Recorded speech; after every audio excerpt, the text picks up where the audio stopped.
السلام علیکم ورحمۃ اللہ لا حول ولا قوة الا باللہ حسبنا اللہ ونعم الوکیل یا حی یا قیوم برحمتک استغیث لا الہ الا انت سبحانک انی کنت من الظالمین ربنا آتنا من لدنک رحمہ وہیئ لنا من امرنا رشدا اللہم صل علی محمد وعلى آل محمد وأصحاب محمد وأزواج محمد وأمة محمد أجمعين إلى يوم الدين آمين.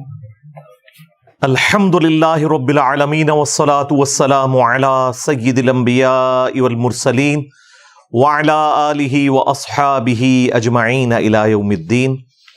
الحمد للہ آج 10 دسمبر 2023 کو سنڈے کے دن ہمارا یہ پبلک سیشن نمبر 124 ہوگا انشاءاللہ تعالی.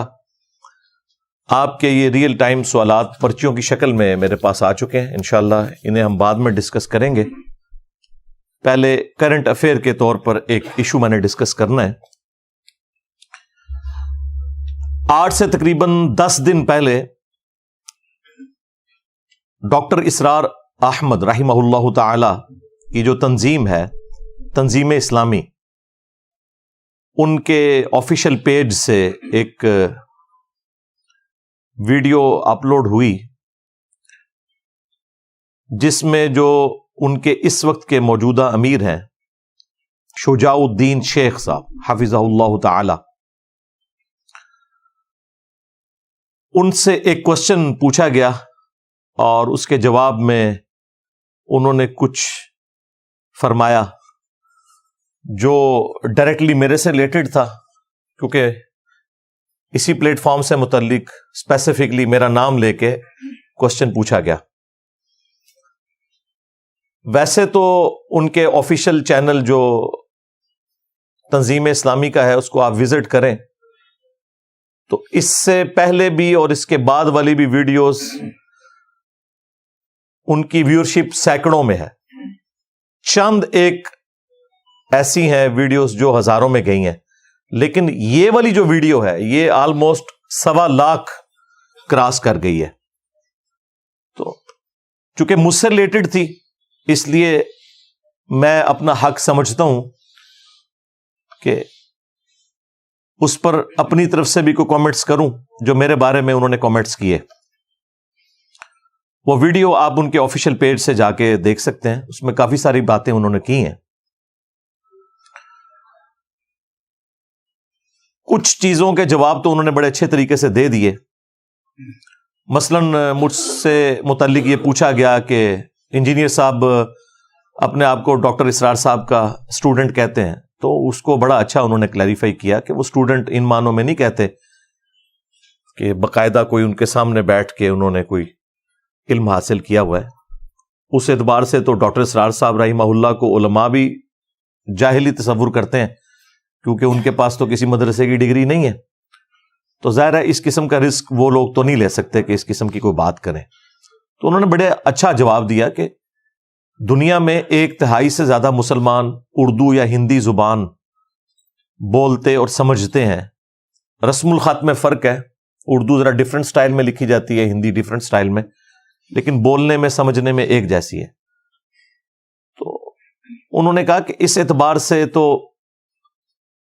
ڈاکٹر صاحب کے اسٹوڈنٹس لاکھوں کی تعداد میں ہیں، اس میں کوئی شک نہیں ہے.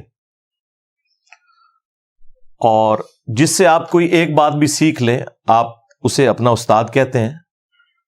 اور یہ کسی شخص کی انصاف پسندی ہوتی ہے کہ وہ اگر کوئی بات کسی بڑے سے سیکھے تو اسے کوٹ کرے تاکہ کریڈٹ اسی شخص کو ملے جس کی وہ بات ہوتی ہے.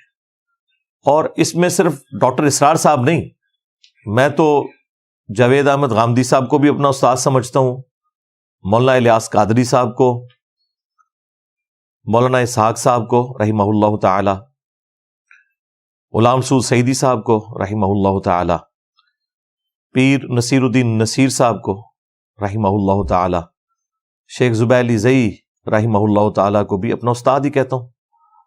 اور یہ عزت دینی چاہیے جن سے آپ نے بھلے تھوڑا علم بھی حاصل کیا ہے، وہ کریڈٹ آپ کو اس شخصیت کو دینا چاہیے.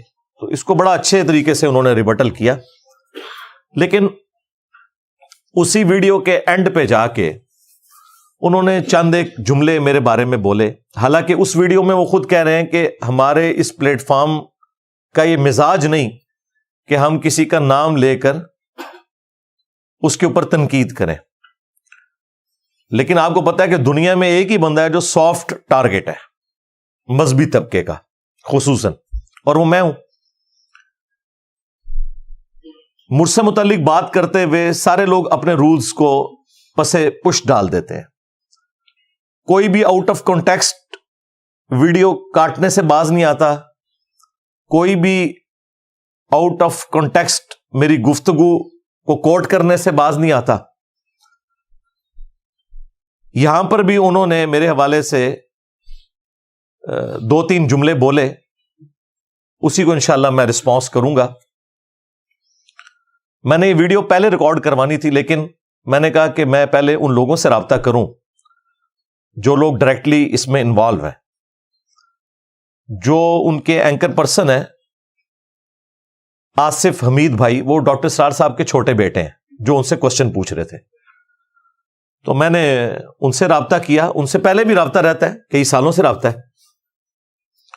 بلکہ ایک دفعہ میں ان کے آفس ان سے ملنے کے لیے گیا، وہاں پہ انہوں نے ڈاکٹر ذاکر نائک حافظہ اللہ تعالی سے میری بات بھی کروائی تھی فون پہ. اس اعتبار سے ان سے ایک اچھا رشتہ ہے. جب انہیں فون کیا تو انہوں نے بتایا کہ میں تو اس وقت مسجد نبوی شریف میں بیٹھا ہوں اور عمرے کی تیاری کر رہا ہوں. تو میں نے کہا کہ اب یہ موقع ایسا نہیں کہ میں ان سے اس قسم کی کوئی بات کروں، خام خواہ ان کی روحانیت پھیکی پڑ جائے گی. تو میں نے کہا مجھے آپ سے ایک ضروری کام تھا، لیکن آپ یہ بتائیں آپ نے واپس کب آنا ہے؟ انہوں نے کہا میں نے 6 دسمبر کو واپس آنا ہے. تو میں نے کہا 10 دسمبر تک تو بھی کافی ٹائم ہے. اپنے دل میں سوچا تو میں نے کہا آپ جب 6 کو آئیں گے نا پھر آپ سے انشاءاللہ میں بات کروں گا، فی الوقت آپ اپنی عبادت کے اوپر توجہ دیں. پھر جب وہ واپس آئے ان سے رابطہ کیا اور آلموسٹ میری ان سے 47 منٹس، پونا گھنٹہ گفتگو ہوئی فون کے اوپر. اب وہ ساری باتیں تو میں نے ادھر نہیں کرنی، ان میں سے بلکہ کوئی بھی بات کرنے کی ضرورت نہیں ہے. لیکن میں نے ایک آفیشیل طریقہ اپنایا کہ میں انہیں اعتماد میں لوں کہ میں اس کے اوپر نیکسٹ سنڈے کو اپنی ورڈکٹ دینے والا ہوں، جو جو باتیں وہاں پہ ہوئی اس حوالے سے. تو انہوں نے بھی اپنی باتیں سامنے رکھی. اس حوالے سے انشاءاللہ تعالی میں 5 علمی پوائنٹس ڈسکس کروں گا. اسپیسیفکلی جو انہوں نے اس ویڈیو کے اینڈ میں جا کے میرے بارے میں ایک سٹیٹمنٹ دی اسپیسیفکلی کہ اگر آپ ڈاکٹر اسرار صاحب سے محبت کا دم بھرتے ہیں تو ان کے اس مشن میں ان کا ساتھ دیں، خدمت قرآن کے حوالے سے اور اقامت دین کے حوالے سے. اور پلس انہوں نے ساتھ یہ بولا کہ ڈاکٹر اسرار صاحب کا یہ سٹائل نہیں ہے کہ وہ مسلکی اختلافات کو ابھاریں اور فقہی معاملات کے اوپر بحثیں چھیڑیں. یہاں تک بھی بات ہوتی تو میں ہضم کر لیتا. اس کے بعد انہوں نے ایک بڑا سخت جملہ بولا کہ بازاری انداز کے اندر دوسروں کے بزرگوں سے متعلق گفتگو کرنا. البتہ سننے والوں کو دیکھ لینا چاہیے کہ ڈاکٹر اسرار صاحب کی پوری زندگی کس کام میں لگی. کیا معاذ اللہ وہ اسلاف پر بحثیں کرنے میں لگی؟ کیا وہ مسلکی اختلاف پر بحثوں کو چھیڑنے میں لگی؟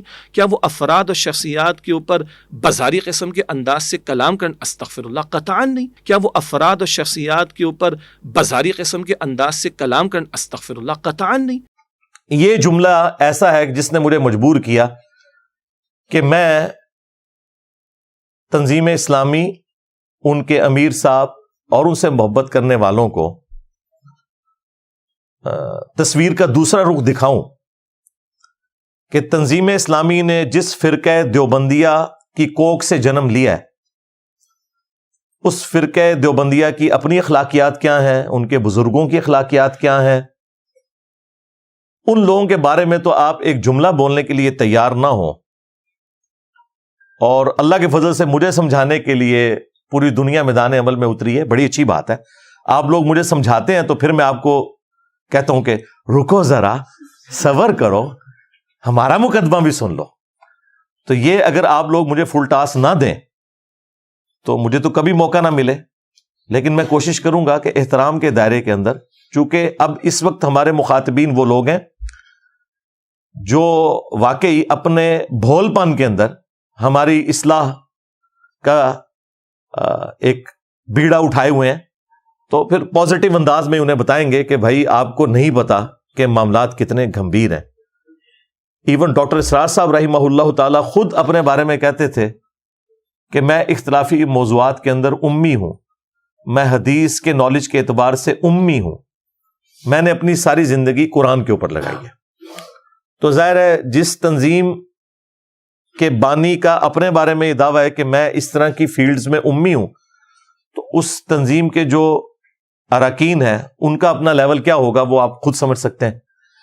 لیکن چونکہ اب میرے حوالے سے انہوں نے ایک سٹیٹمنٹ پاس کی ہے تو میں اسے انشاءاللہ 5 علمی پوائنٹس کے اندر ڈسکس کروں گا ایک انٹلیکچوئل ترتیب کے ساتھ، کیونکہ آپ کو پتا ہے میں تو معاملات کی انجینئرنگ کرتا ہوں اور ایک ایک چیز میں آپ کے سامنے انشاءاللہ لا کے رکھوں گا.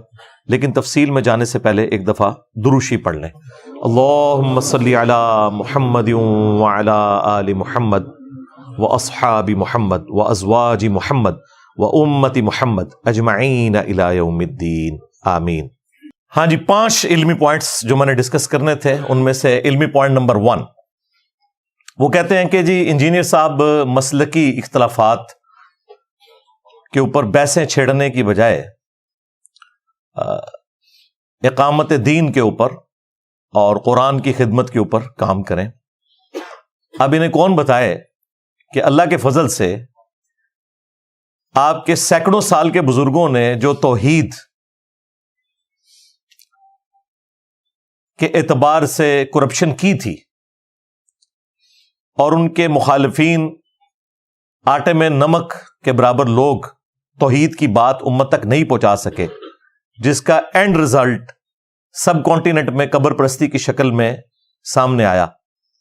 اللہ کا شکر ہے کہ ہمارے اس پلیٹ فارم سے 15 سال کے اندر کافی حد تک اس گندگی کا صفایا ہو چکا ہے الحمدللہ. تو یہ تو ہے ہماری قرآن کی خدمت اور توحید کی خدمت. قرآن کی تفسیر میں نے 344 لیکچرز میں ریکارڈ کروائی ہے 9 سالوں کے اندر. آپ پرانے بزرگوں کی تفسیر بھی اٹھا کے پڑھ لیں، نئے بزرگوں کی تفسیر بھی اٹھا کے پڑھ لیں، اور اس کے بعد ہمارے وہ 344 لیکچر سنیں تو آپ کو اندازہ ہوگا کہ کئی ایک چیزیں جو ان بزرگوں نے بھی ڈسکس نہیں کی تھیں، جو آج کے دور کے مسائل تھے عقائد کے اعتبار سے، میں نے الحمدللہ تفصیل کے ساتھ انہیں بیان کیا ہے. اور دوبارہ سے قرآن کلاسز کی ریکارڈنگ بھی 168 تک پہنچ چکی ہے. اختلافی موضوعات کے اعتبار سے 200 سے زیادہ لیکچرز ہیں، اور ایک کنویں کا مینڈک بن کے نہیں بلکہ میں نے سنی شیعہ کنفلکٹ سے بھی بلند ہو کے جو حق بات تھی اہل سنت کی اسے ایکسیپٹ کیا ہے، جو اہل تشیع کی تھی اسے ایکسیپٹ کیا. پھر اہل سنت کے اندر جتنے فرقے تھے، حنفی، شافعی، مالکی، حنبلی، اور آج کے دور میں بریلوی، دیوبندی، اہل حدیث، ان کے اندر جو جو خامیاں تھی وہ ہائی لائٹ کی ہیں اور جو جو خوبیاں تھی وہ بھی بتائی ہیں. یہ سب کچھ کر کے بھی تکفیر کسی کی نہیں کی. سب کو مسلمان سمجھتا ہوں، سب کے پیچھے نمازیں پڑھتا ہوں، الگ سے کوئی مسجد نہیں بنائی، کوئی چندہ بک نہیں بنائی، انہی کو چندے دیتے ہیں، انہی کے پیچھے نمازیں پڑھتے ہیں اللہ کے فضل سے. یہ ہے خدمت. اقامت دین کی بات کرتے ہیں تو اقامت دین کا مطلب اگر ایک چھوٹے سے فرقہ دیوبندیہ کے اندر کام کرنا ہے تو یہ آپ کی بھول ہے. یاد رکھیے گا، جب تک قریش مکہ نے اسلام قبول نہیں کیا نا، اسلام عرب کی باؤنڈری سے باہر نہیں نکل سکا. بالکل اس طریقے پہ جب تک بریلوی فرقہ آپ کی بات نہیں سنتا یا آپ ان کے اصول اور مبادی کے اوپر انہیں بات سمجھانے میں کامیاب نہیں ہوتے، دیوبندی اور اہل حدیث پوری دنیا کے اندر جتنا مرضی ادم مچا لیں، جتنی مرضی اقامت دین کی کوششیں کر لیں، آپ کی کوششیں زیرو سے ملٹیپلائی ہوں گی، جو پریکٹیکلی ہمیں نظر بھی آ رہی ہیں، کیونکہ آپ نے سب سے بڑے فرقے کو نیگلیکٹ کیا ہوا ہے. ان کے بغیر تو یہاں کچھ نہیں ہو سکتا. اور ہمارے اس پلیٹ فارم کی برکت سے الحمدللہ سب سے زیادہ حق اسی فرقے نے قبول کیا ہے جن کو آپ نے نیگلیکٹ کیا ہوا تھا. تو ایک چھوٹے سے فرقے سے اٹھنے والی تنظیم یہ سمجھتی ہے کہ ہم خلافت کے اوپر یا اقامت دین کے اوپر کام کر رہے ہیں، اور حالت یہ ہے کہ امت کی اکثریت قبروں سے مانگ رہی ہے. امت کی اکثریت اس طریقے پہ نماز پڑھ رہی ہے جو بخاری مسلم میں لکھا ہی نہیں ہوا. تو اقامت دین تو یہاں سے سٹارٹ ہوگی نا کہ قرآن کی توحید بیان ہو، اور توحید کے بعد جو سب سے اہم چیز ہے نماز، اس کا طریقہ صحیح بخاری اور صحیح مسلم سے سیکھے. تو اللہ کے فضل سے ہمارے پلیٹ فارم سے یہ والا کام ہو رہا ہے. اور جو سب سے بڑی بدعت اس امت کی، جسے سب نیگلیکٹ کرتے رہے، جتنی خلافت والی تنظیمیں ہیں، جتنا دین کے اوپر کام کرنے والی جماعتیں ہیں، فرقہ واریت کو پروموٹ انہوں نے ضرور کیا، فرقہ واریت کے خلاف علم بلند نہیں کیا. سب سے بڑی بدعت اس امت کی فرقہ واریت ہے. یہ ہو ہی نہیں سکتا کہ فرقہ واریت کو ایڈریس کیے بغیر کوئی شخص اقامت دین کرے یا خلافت کا نظام قائم کرے، کیونکہ پاکستان میں اکثریت بریلویوں کی ہے. اگر یہاں بریلویوں کی حکومت آتی ہے تو میرے بھائی خلافت کے اوپر کام کرنے والی تنظیمیں ان کے نزدیک واجب القتل ہیں، کیونکہ وہ انہیں دیوبندیوں کو اور اہل حدیث کو گستاخ رسول سمجھتے ہیں. اقامت دین پھر سٹارٹ ہی آپ سے ہوگا. ہاں، یہ ذہن میں رکھیے گا. آپ کے بزرگوں کی قبریں بھی ملیا میٹ کریں گے اور اپنا ہر نانگا بابا ڈھونڈ ڈھونڈ کے اس کے مزار بنائیں گے وہ. تو گراس روٹ لیول سے آپ نے چینج لے کے آنی ہے. لوگوں کو اس توحید سے آشنا کرنا ہے جو اللہ کے محبوب صلی اللہ علیہ وآلہ وسلم کی تعلیمات میں قرآن و سنت کے ذریعے ہم تک پہنچی ہیں. اگر آپ یہ نہیں کر سک رہے اور آپ درس قرآن کرنے کو، اور اس میں بھی جو فرقوں کے اختلافات ہیں انہیں ایڈریس کیے بغیر درس قرآن کرنے کو امت کی خدمت سمجھتے ہیں، تو ایک خاص چھوٹے سے طبقے کے لیے تو امت کی خدمت ہو سکتی ہے یہ کہ جو آلریڈی ان باتوں سے ایگری کرتے ہیں. پوری امت کی خدمت اس میں کوئی نہیں ہوگی. تو اللہ کے فضل سے اقامت دین کے حوالے سے، خدمت قرآن کے حوالے سے، اور بالخصوص امت کی سب سے بڑی بدعت یعنی فرقہ واریت، اس کے خلاف اگر علم کسی نے بلند کیا ہے تو وہ الحمدللہ اس پلیٹ فارم سے بلند ہو رہا ہے. باقی تبلیغی جماعت ظاہر ہے دیوبندیوں کی جماعت ہے، دعوت اسلامی ظاہر ہے بریلویوں کی جماعت ہے، جماعت الدعوہ ظاہر ہے اہل حدیث کی جماعت ہے. تنظیم اسلامی اور جماعت اسلامی مینلی فرقہ دیوبندیہ کی کوک سے انہوں نے جنم لیا. اسی لیے آپ کو بریلوی علماء ان کے پلیٹ فارم کے اوپر نظر نہیں آئیں گے. ایک دو بار غلطی کر کے مفتی منیر صاحب چلے گئے تھے، اب ذرا ان کو لا کے ممبر پہ بھی آپ بٹھائیں، کبھی بھی نہیں آئیں گے وہ. اسی لیے آپ کو ان کے سٹیجز کے اوپر یا دیوبندی نظر آئیں گے یا چاند ایک ماڈریٹ قسم کے اہل حدیث، ورنہ اہل حدیث بھی ان کو مسلمان بھی کوئی نہیں سمجھتے. وہ تو وحدت الوجود کی سے ڈاکٹر اسرار کو تو مشرک سمجھتے ہیں. میں نے اللہ کے فضل سے ڈاکٹر اسرار صاحب کا دفاع کیا تھا الحمدللہ. صرف دیوبندی فرقہ پیچھے بچتا ہے، اور اس میں بھی جو سخت قسم کے دیوبندی ہیں وہ بھی ان کو ایکسیپٹ نہیں کرتے. تو ایک چھوٹے سے فرقہ دیوبندیہ کا بھی چھوٹا سا حصہ، اس کی ریپرزینٹیٹو جماعت یہ کیسے کہہ سکتی ہے کہ ہم خلافت کے اوپر کام کر رہے ہیں؟ آپ یہ کہ خلافت دیوبندیہ کے اوپر کام کر رہے ہیں. سیدھی سی بات ہے، اس میں کوئی ڈھکی چھپی بات نہیں ہے. لیکن یہ حقائق ہے، اس کو بیان کرنے کے لیے جرأت چاہیے اور سننے کے لیے بھی جرأت چاہیے. تو اللہ کا شکر ہے یہ جو امیر تنظیم نے مشورہ دیا الحمدللہ آلریڈی میں اسی کے اوپر گامزن ہوں. رہا یہ مسئلہ کہ میں اپنے استادوں سے اختلاف کرتا ہوں، مولانا مودودی رحمہ اللہ، مولانا اسحاق صاحب رحمہ اللہ یا ڈاکٹر اسرار صاحب رحمہ اللہ، تو میں علمی دلائل کی روشنی میں، قرآن و سنت کی روشنی میں اختلاف کر رہا ہوتا ہوں، اور اس میں حتی الامکان کوشش کرتا ہوں کہ ہیومن ڈگنیٹی ان کی وائلیٹ نہ ہو، ایٹ لیسٹ ان بزرگوں کے بارے میں. اب اس اختلاف رائے سے کوئی یہ سمجھتا ہے کہ میں ان کے خلاف ہو گیا ہوں تو یہ اس کی بھول ہے. خام خواہ اپنا لقمہ میرے منہ میں ڈالنے کی کوشش تو نہ کرے. ہم نے پہلے بھی اختلاف کیا، آئندہ بھی کریں گے. اختلاف ایک شخص سے نہیں ہو سکتا جس کی قبر مدینے میں ہے صلی اللہ علیہ وآلہ وسلم. باقی ہر شخص سے آپ اختلاف کر سکتے ہیں احترام کے دائرے کے اندر. قرآن و سنت کی دلائل کی روشنی میں آپ اپنی بات رکھ سکتے ہیں. جس کی بات میں وزن ہوگا انشاءاللہ اس کی بات ایکسپٹ ہو جائے گی. اس میں کوئی جھگڑے والی بات ہی نہیں ہے. علمی پوائنٹ نمبر 2، جہاں تک علماء سو کا تعلق ہے، یعنی وہ علماء جو شیطان کے ہتھے چڑھ جاتے ہیں، یعنی کہ فرقہ دیوبندیہ کے نزدیک بریلوی اور اہل حدیث علماء، یعنی کہ فرقہ بریلویہ کے نزدیک دیوبندی اور اہل حدیث علماء، یعنی کہ اہل حدیث علماء کے نزدیک دیوبندی اور بریلوی علماء، اور شیعہ کے نزدیک یہ اور شیعہ ان کے نزدیک. ظاہر ہے علماء سو کی ڈیفینیشن تو یہی ہے نا کہ آپ اپنے والوں کو علماء حق کہیں گے، مخالفین کو علماء سو کہیں گے. اور اس میں جو ڈاکٹر اسرار صاحب جیسے ماڈریٹ لوگ ہیں، ان کی بھی کبھی جرت نہیں ہوئی کہ احمد بریلوی کو وہ اعلی حضرت بریلوی رحمہ اللہ کہہ سکیں.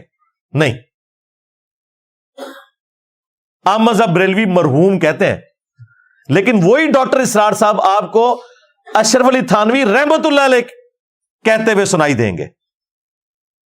ہزاروں ویڈیوز نکال لیں، کسی ایک جگہ مجھے کوئی دکھائے کہ انہوں نے کہا ہو اعلی حضرت فاضل بریلوی رحمت اللہ علیہ. نہیں. تو یہ حسن اتفاق تو نہیں ہے کہ اشرف علی تھانوی تو رحمت اللہ علیہ ہے اور اعلی حضرت بریلوی جو ہیں وہ احمد بریلوی صاحب ہیں یا زیادہ مرحوم ہے. تو گل وچ کوئی اور ہے. وہ گل یہ ہے کہ تنظیم اسلامی یا جماعت اسلامی اس نے دیوبندی فرقے کی کوکھ سے جنم لیا ہے. یہ کبھی بھی بریلویوں کو کوٹ نہیں کر سکتے، نہ بریلوی انہیں ہضم کریں گے. وہ تو جو ان کے بارے میں گفتگو کرتے ہیں وہ تو بیان بھی نہیں کی جا سکتی کیمرے میں. لیکن جو لوگ کہہ رہے ہیں امت لیول کا کام کرتے ہیں، ان کی بھی جرت نہیں کہ کبھی اس طرح کی بات کر جائیں. کبھی بھی نہیں کریں گے، کیونکہ انہیں پھر اپنے فرقے سے جن کی مساجد میں انہوں نے درس دینے ہیں وہاں سے جب نکال دیں گے تو ان کے پلیٹ فارم تو ختم ہو جائیں گے. وہ کب ایسا رسک لے سکتے ہیں؟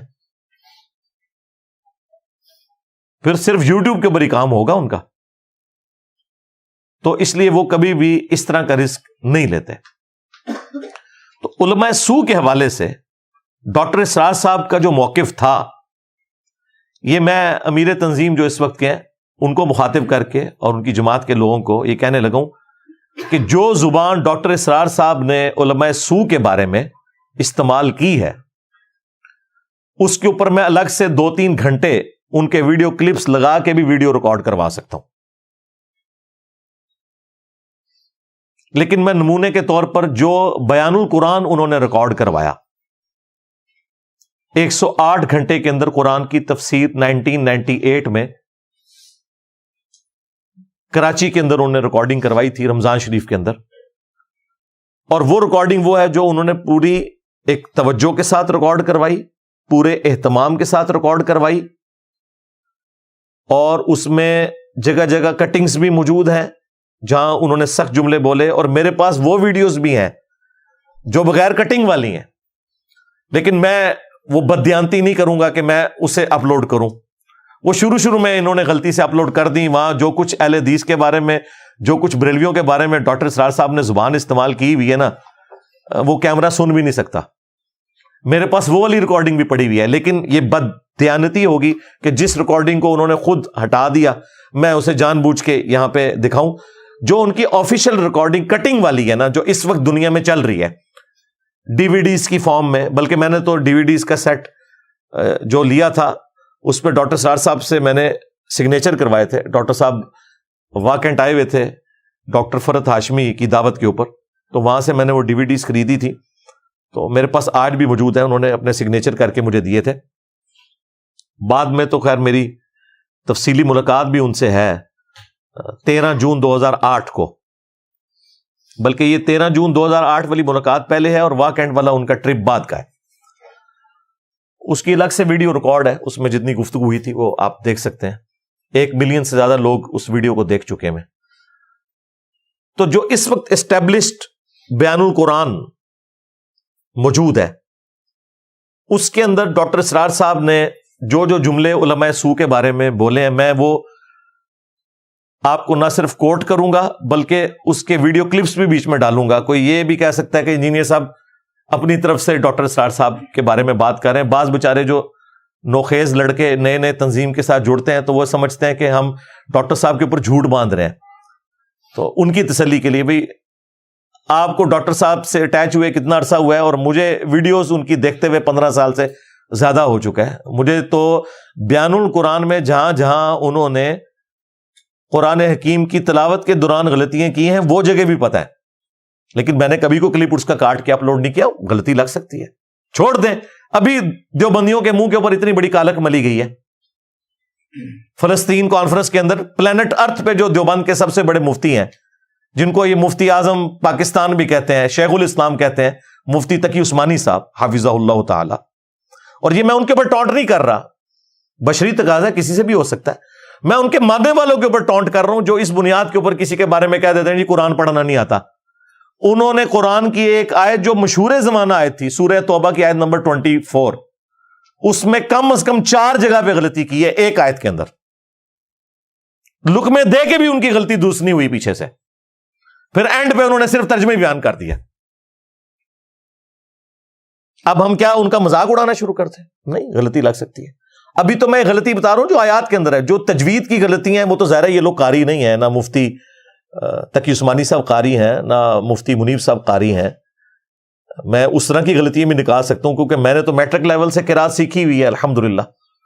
باقی کہیں پڑھنے میں کوئی کسی سے مس ہینڈلنگ ہو جانا, یہ نہیں ہوتا کہ اسے قرآن نہیں پڑھنا آتا. تقی عثمانی صاحب کو پھر ہم کیا اس طرح کی بات کریں گے؟ تو اس طرح کی مس ہینڈلنگ, لیکن میں نے کبھی وہ چیزیں اس طریقے سے ویڈیو میں نہیں دکھائی.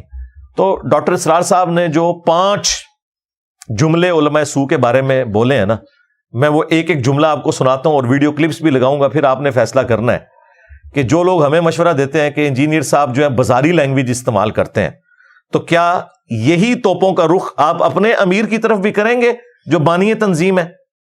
میں تو نہیں کروں گا. میں تو کہتا ہوں بالکل ٹھیک بول رہے ہیں. ڈاکٹر اسرار صاحب جس طریقے سے گفتگو کرتے تھے, ممبر کا تقاضا ہی یہی ہے.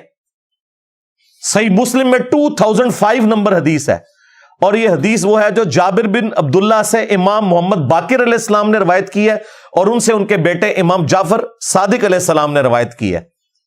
اہل البیت کے ائمہ نے یہ حدیث روایت کی ہے کہ نبی صلی اللہ علیہ وآلہ وسلم جب بھی ممبر پر جلوہ افروز ہوتے, آپ کی آواز بلند ہو جاتی, غصے میں اضافہ ہو جاتا, آنکھیں سرخ ہو جاتی, جیسا کہ کوئی جرنیل اپنی فوج کو تیار کر رہا ہو. یہ نبی علیہ السلام کا نارمل خطبہ ممبر کا یہ ہوتا تھا, کیونکہ ممبر کی ریکوائرمنٹ ڈفرنٹ ہے. ہاں ویسے بیٹھ کے مجھ سے بات کریں تو وہ اور بات ہے, لیکن جب آپ ممبر پہ بیٹھتے ہیں تو پھر یہ ممبر کا تقاضا ہے کہ آپ کی آواز بلند ہو جائے, آنکھیں سرخ ہو جائیں, غصے میں اضافہ ہو جائے. تو نبی علیہ السلام کے جمعے کے یا عید کے خطبے کا سٹائل طارق جمیل سٹائل یا غامدی سٹائل نہیں ہوتا تھا, ڈاکٹر اسرار سٹائل ہوتا تھا. اور یہ کوئی بدتمیزی پہ مبنی سٹائل نہیں بلکہ سنت سٹائل ہے. اب آپ کو سنت سکھائی نہیں گئی, آپ کو پتہ ہی نہیں قرآن و سنت میں کیا لکھا ہوا ہے, تو آپ کو تو یہی لگنا ہے. آپ نے چند رسومات کا نام دین رکھ لیا ہوا ہے. تو اب وہ ڈاکٹر اسرار صاحب کے 5 جملے میں آپ کو بتاتا ہوں. نمبر 1, ڈاکٹر صاحب نے فرمایا علماء سو دنیا کے کتے ہیں. کتے کا ورڈ یوز کیا ہے. علماء سو کیوں وجود میں آتے ہیں؟ جب وہ دنیا کے کتے بن جائیں گے تو دین کو بدنام کرنے والے ہوں گے. بظاہر دینی مناسب ہیں لیکن اصل میں ان کے پردے میں دنیا داری کی جا رہی ہے. نمبر 2, آسمان دنیا کے نیچے سب سے بدترین مخلوق علماء سو ہے. جو شخص دین کی خدمت میں لگا ہوا ہے, اب اسے فرض کیجئے کوئی ہدیہ دے رہا ہے, کوئی اس کو اگر فرض کیجئے تحفہ دے رہا ہے یا کسی طریقے سے, تو دین کے لیے دے رہا ہے. اگر یہ لوگ بھی اپنے پاس دولت جمع کریں, اگر یہ اپنی جائیدادیں بنائیں, تو یہ بدترین انسان ہے آسمان کی چھت کے نیچے کے. ظاہر ڈاکٹر صاحب جب علماء سو کہہ رہے ہیں تو وہ کس کو کہہ رہے ہوں گے؟ مطلب کوئی کسی خلائی مخلوق کو تو نہیں کہہ رہے نا, اسی پلانٹ کے اوپر آباد ہے نا وہ مخلوق. کس کو کہہ رہے ہوں گے وہ؟ اب مجھے بتانے کی ضرورت نہیں ہے. ظاہر ہے انہی کو کہہ رہے ہیں کہ جن کو وہ رحمت اللہ علیہ کہتے ہوئے ڈرتے ہیں. جن کو وہ رحمت اللہ علیہ کہہ رہے ہیں ان کو تو نہیں کہہ رہے ہوں گے. نمبر 3, انہوں نے فرمایا کہ قرآن کے اندر بھی علماء نے تحریف کر دی ہے, صرف قرآن کا ٹیکسٹ باقی ہے جو عربی ٹیکسٹ ہے. قرآن کے مفہوم میں اور تفسیر میں علماء نے تحریف کر دی ہے. یہ علماء کے فضائل ڈاکٹر اسرار صاحب نے بیان کیے. ہمارے بھی بہت سے علماء کا علماء سو جنہیں ہم کہتے ہیں حال یہ ہو چکا ہے, خود بدلتے نہیں قرآن کو بدل دیتے ہیں. ہوئے کس درجہ فقیہان حرم بے توفیق. جو صورتحال ہے صرف قرآن کا متن بچا ہوا ہے, اس کے مفہوم میں, اس کی تفسیر میں, اس کے ترجمے میں تو تحریفیں موجود ہیں, بڑی بڑی تحریفیں موجود ہیں. متن بچا ہوا ہے, وہ اس لیے کہ اللہ تعالیٰ نے اس کی حفاظت کا ذمہ لیا ہے. نمبر 4, انہوں نے کہا کہ علماء حق اور علماء سو میں فرق کرنے کے لیے لٹمس ٹیسٹ یہ ہے کہ جو بھی عالم دین اپنے دینی کیریئر کے انجام پر دولت اور جائیداد چھوڑ کر مرے تو اس میں کوئی شک ہی نہیں وہ علماء سو میں سے ہے. میرے نزدیک آج بھی اگر آپ جاننا چاہیں علماء حق کون ہے اور علماء سو کون ہے تو لٹمس ٹیسٹ یہ ہے, جو شخص اپنے دینی کیریئر کے نتیجے میں پھر جائیداد بنا کر اور دولت چھوڑ کر مرا ہو وہ علماء سو میں سے لا محالہ, اس میں کسی شک و شبے کی گنجائش نہیں. لو جی, ڈاکٹر صاحب نے تو تھوڑے سارے مولوی پھڑکا چڑھے تھے.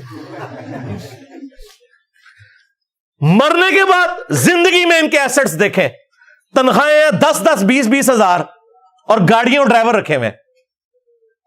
ڈاکٹر اسرار صاحب نے جو ڈیفینیشن کی ہے نا اس کے تحت تو یہ سارے کے سارے علماء سو ہیں, جن کو آپ علماء حق یا پنجابی میں علماء حقا یا ہمارے ایک دوست علماء حقا کہتے ہیں, جن کو سمجھ رہے ہیں نا, وہ بھی سارے کے سارے ڈاکٹر صاحب کے نزدیک, کیونکہ انہوں نے کہا لٹمس ٹیسٹ ہے کہ وہ دینی کیریئر کے انجام پہ. تو میں کسی عالم کا نام نہیں لیتا, جس کو آپ بڑے سے بڑا عالم سمجھتے ہیں نا, ذرا بتائیں کہ ان کے پاس کون سی کمپیٹنسی ہے, انہوں نے کس کاروبار کے اندر محنت کی, کون سی ایسی نوکری کر لی کہ ان کے پاس کروڑوں اور اربوں کی جائیدادیں ہیں. سب کا سب وہ چندہ بک سے کھاتے ہیں. اور دیکھیں ادھر وہ بندہ بیٹھا ہے جو اپنی جیب سے آپ کو کھلاتا ہے. کوئی چندہ بک نہیں, کوئی مسجد نہیں, کوئی مدرسہ نہیں. چندے تمہیں دیں, نمازیں تمہارے پیچھے پڑھیں, اور پھر تم سے یہ باتیں ہم سنیں کہ انجینئر صاحب نے فرقہ لانچ کر دیا. فرقوں کا ایک گند ہے نا, جو کوئی ایک گند میرے اندر ثابت کرو. اور 5ویں نمبر پہ ڈاکٹر صاحب نے فرمایا کہ آج کی جو نوجوان نسل ہے یہ دین سے متنفر صرف اس وجہ سے ہے کہ انہوں نے علماء کا کردار دیکھ لیا ہے, اور وہ یہ سوچتے ہیں کہ وہ علماء جو قرآن و سنت پیے ہوئے ہیں, یہ جملہ ہے ان کا, کہ یہ تو قرآن و سنت پیے ہوئے ہیں اور یہ بھی دنیا کے کتے بنے ہوئے ہیں اور آپس میں اسی طریقے سے لڑتے پھرتے ہیں جس طرح دنیا دار لوگ. پھر وہ کہتے ہیں کہ اگر قرآن و سنت پینے والے لوگوں کا یہ حال ہے تو ہم بھی دین پر چلے تو اسی قسم کے مسلمان بنیں گے. یہ چیز لوگوں کو, نوجوان نسل کو دین سے متنفر کر دیتی ہے. جب اللہ تعالیٰ کسی امت کو کتاب دیتا ہے اور اس امت کے اندر جو ہے پھر وہاں کے نوجوان فرض کیجئے 3ری 4تھی 5ویں نسل میں آ کر دیکھتے ہیں کہ جو اس کتاب کے عالم ہیں, پڑھنے پڑھانے والے ہیں, آپس میں دست و گریبان ہیں, لڑ رہے ہیں, ان کی زندگیوں کو بھی ہم دیکھتے ہیں تو وہ بھی اسی طرح کے دنیا دار ہیں جیسے ہم ہیں, تو ان کا اعتماد کتاب پر سے اٹھ جاتا ہے کہ ہم نے تو یہ کتاب پڑھی نہیں, انہوں نے پڑھی ہوئی ہے, یہ تو اس کتاب کو پیے ہوئے ہیں اور پھر ان کا کردار یہ ہے. تو کیا ہے اس کتاب میں, پھر ذرا نوٹ کیجئے اس کو. وَإِنَّ الَّذِينَ أُورِثُوا الْكِتَابَ مِن بَعْدِهِمْ لَفِي شَكٍّ مِّنْهُ مُرِيبٍ. ان کے اندر شکوک و شبہات, ریب پیدا ہو جاتے ہیں. لو جی, کوئی فضیلت رہ گئی باقی علماء دی؟ تو یہ ڈاکٹر صاحب کی میں ساری ویڈیوز انشاءاللہ اٹیچ کروں گا تاکہ اگر کسی کو وہم آئے نا تو وہ نکل جائے اللہ کے فضل سے. باقی اگر مجھ سے پوچھیں تو میں ڈاکٹر صاحب کی ہر بات کے ساتھ ایگری کرتا ہوں قرآن و سنت کی روشنی میں. جو انہوں نے کتے والی بات کی, بالکل اللہ تعالیٰ نے سورۃ الاعراف کی آیت نمبر 175 اور 176 میں بلعام بن بعورہ المستدرک للحاکم میں حدیث موجود ہے, ابن مسعود رضی اللہ تعالیٰ عنہ کا قول, یہ ایک یہودی عالم تھا بلعام بن باعورہ. بلعام بن باعورہ بھی بولا جاتا ہے, بلعام بن باعورہ بھی, یہ دونوں پروننسیشنز چل رہی ہیں. اس کے بارے میں نازل ہوئی کہ علم والا تھا لیکن دنیا کی محبت میں ڈوب گیا. تو اللہ تعالیٰ نے فرمایا اس کی مثال اب کتے کی سی ہے. جیسے کتا زبان ہانپ رہا ہوتا ہے, خواہ اس پہ بوجھ ڈالیں یا نہ ڈالیں, اس کی زبان ہر وقت باہر رہتی ہے, رال اس کی ٹپکتی رہتی ہے. تو اللہ تعالیٰ نے علماء سو کے لیے کہا کہ کتے کی مثال ہے جو زبان ہانپ رہے. اور پھر نبی صلی اللہ علیہ وآلہ وسلم نے بھی علماء سو کے لیے کتے کی مثال بیان کی ہے. علماء سو سے مراد ڈاکٹر صاحب نے جو ڈیفینیشن کی ہے نا, تو شاید ڈاکٹر صاحب ہی بچتے ہیں. میں وہ ویڈیوز لگا دیے اسی لیے تاکہ آپ کو سمجھ آ جائے. تو یہ علماء سو کے ساتھ جو سو ہے نا, یہ برکت کے لیے لگا ہوا ہے, صرف علماء ہی سمجھیں اس کو, تھوڑے کو بہت سمجھے. تو سنن نبی داؤد میں حدیث ہے, نبی علیہ السلام نے فرمایا میری امت کے 72 فرقے جہنم میں جائیں گے, صرف ایک گروہ جو ہے نا وہ حق پہ ہوگا, الجماع, جو امت کی مین سٹریم ہے. اور میری امت میں فرقوں میں ایسی ایسی بدعتیں پیدا ہوں گی گویا کہ باولا کتا اگر کسی کو کاٹ جائے تو اس کے ایک ایک ریشے میں اس کا زہر پہنچ جاتا ہے نا, اس طرح میری امت کے فرقوں میں ایسے فرقے بھی ہوں گے ان کے ایک ایک ریشے میں وہ زہر پہنچ جائے گا. تو وہ کون سا باولا کتا ہے جو کسی فرقے والوں کو کاٹ جائے تو وہ زہر اس کے اندر انڈیل دیتا ہے؟ ظاہر ہے یہ کوئی کرکٹ کا پلیئر تو نہیں کر سکتا, کوئی ہاکی کا پلیئر نہیں کر سکتا.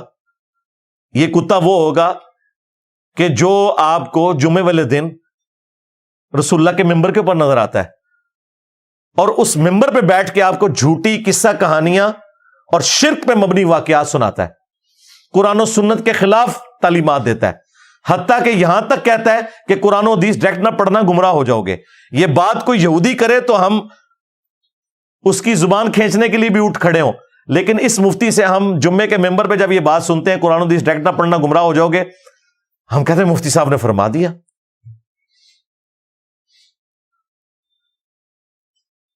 تو قرآن میں اور حدیث کے اندر کتے کی مثال ان کے لیے بیان ہوئی.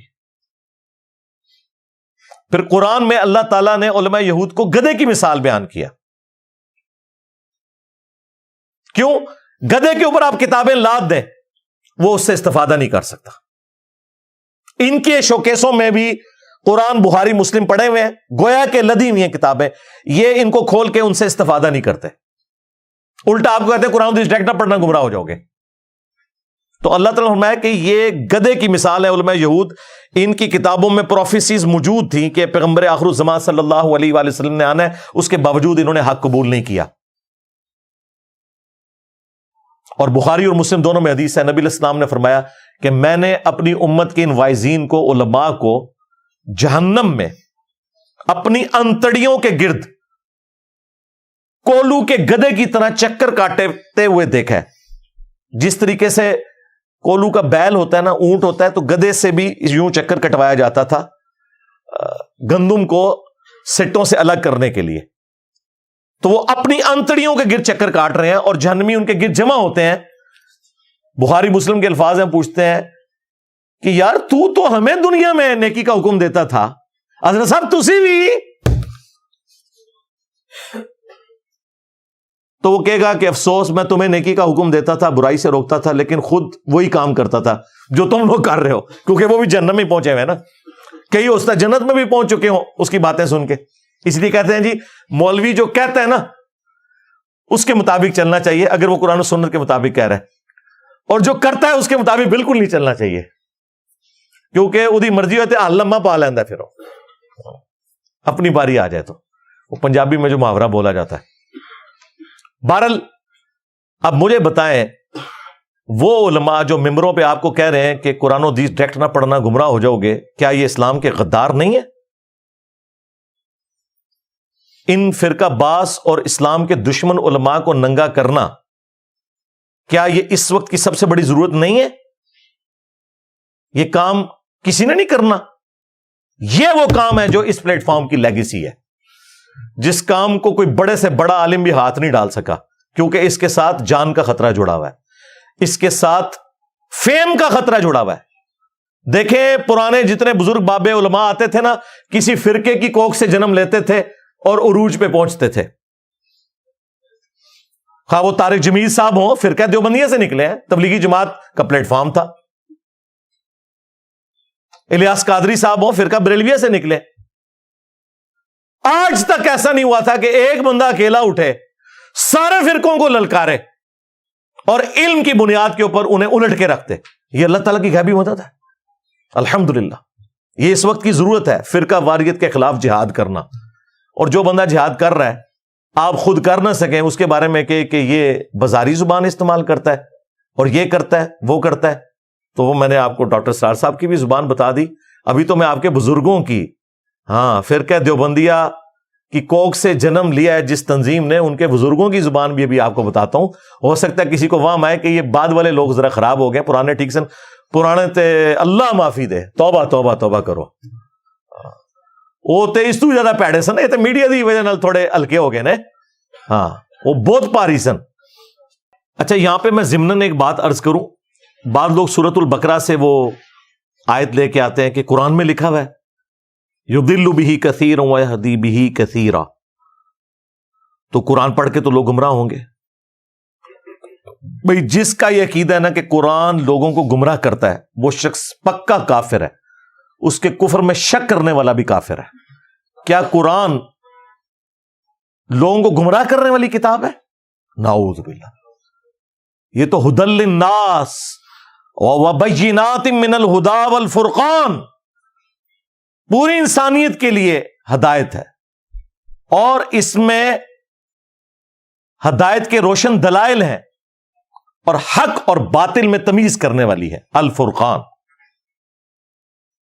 ایون صحیح بخاری میں رسول اللہ کے لیے آیا صلی اللہ علیہ وآلہ وسلم، محمد فرق بین الناس، محمد لوگوں میں حق اور باطل میں فرق ہے۔ وہ تو اللہ تعالیٰ نے ایک ٹونٹ کے طور پر بات کی ہے کہ جو لوگ کہتے تھے کہ یہ کتاب اللہ کی طرف سے ہے، لوگ ہمیں مشورے دیتے ہیں، انجینئر صاحب اتنے پڑھے لکھے ہیں، آپ پنجابی کے لفظ کیوں بولتے ہیں؟ اللہ تعالیٰ کو بھی لوگ اسی قسم کے مشورے اس زمانے میں کہتے تھے کہ اللہ اتنی بڑی ہستی، پھر قرآن میں یہ مثال کیوں آئی مکھی کی؟ سورہ حج میں اللہ تعالیٰ نے مکھی کی مثال دی، سورۃ العنکبوت میں مکڑی کی مثال دی۔ وہ کہتے ہیں اللہ اتنی بڑی ہستی ہے تو چھوٹی چھوٹی مثالیں کیوں دیتا ہے؟ تو اللہ تعالیٰ نے اس کا جواب دیا کہ اللہ تعالیٰ اس بات سے حیا محسوس نہیں کرتا کہ وہ مچھر کی مثال دے یا اس سے بھی زیادہ کوئی حقیر چیز کی۔ کیوں؟ اللہ کا مقصد تو بات کو سمجھانا ہے، اور جو لوگ بات ماننے والے ہیں، اللہ تعالیٰ نے فرمایا کہ وہ جانتے ہیں کہ یہ حق ہے ان کے رب کی طرف سے، اور جو بات نہیں ماننے والے، ٹیڑھ پن تلاش کرنے والے لوگ ہیں، وہ کہتے ہیں اس مثال سے اللہ کو کیا ملا؟ تو اس پہ اللہ تعالیٰ نے فرمایا کہ اللہ تعالیٰ اس مثال کے ذریعے بہت سے لوگوں کو ہدایت دیتا ہے۔ ہدایت کس کو دیتا ہے؟ جو بات کو مان لے، اور بہت سے لوگوں کو گمراہ کرتا ہے، یعنی جو بات نہیں مانتے وہ خود گمراہ ہوتے ہیں، تو اللہ تعالیٰ بھی پھر انہیں گمراہ ہونے دیتا ہے۔ یہ مطلب تھا۔ یہ کہاں سے مطلب نکلا ہے کہ قرآن حدیث ڈائریکٹ نہ پڑھو گمراہ ہو جاؤ گے؟ اگر اسلامی حکومت ہو، خلافت کا نظام ہو، تو ایسے علماء واجب القتل ہیں جو کہتے ہیں کہ قرآن لوگوں کو گمراہ کرتا ہے۔ قرآن نہیں گمراہ کرتا، لوگ قرآن کو نہ مان کے خود گمراہ ہوتے ہیں۔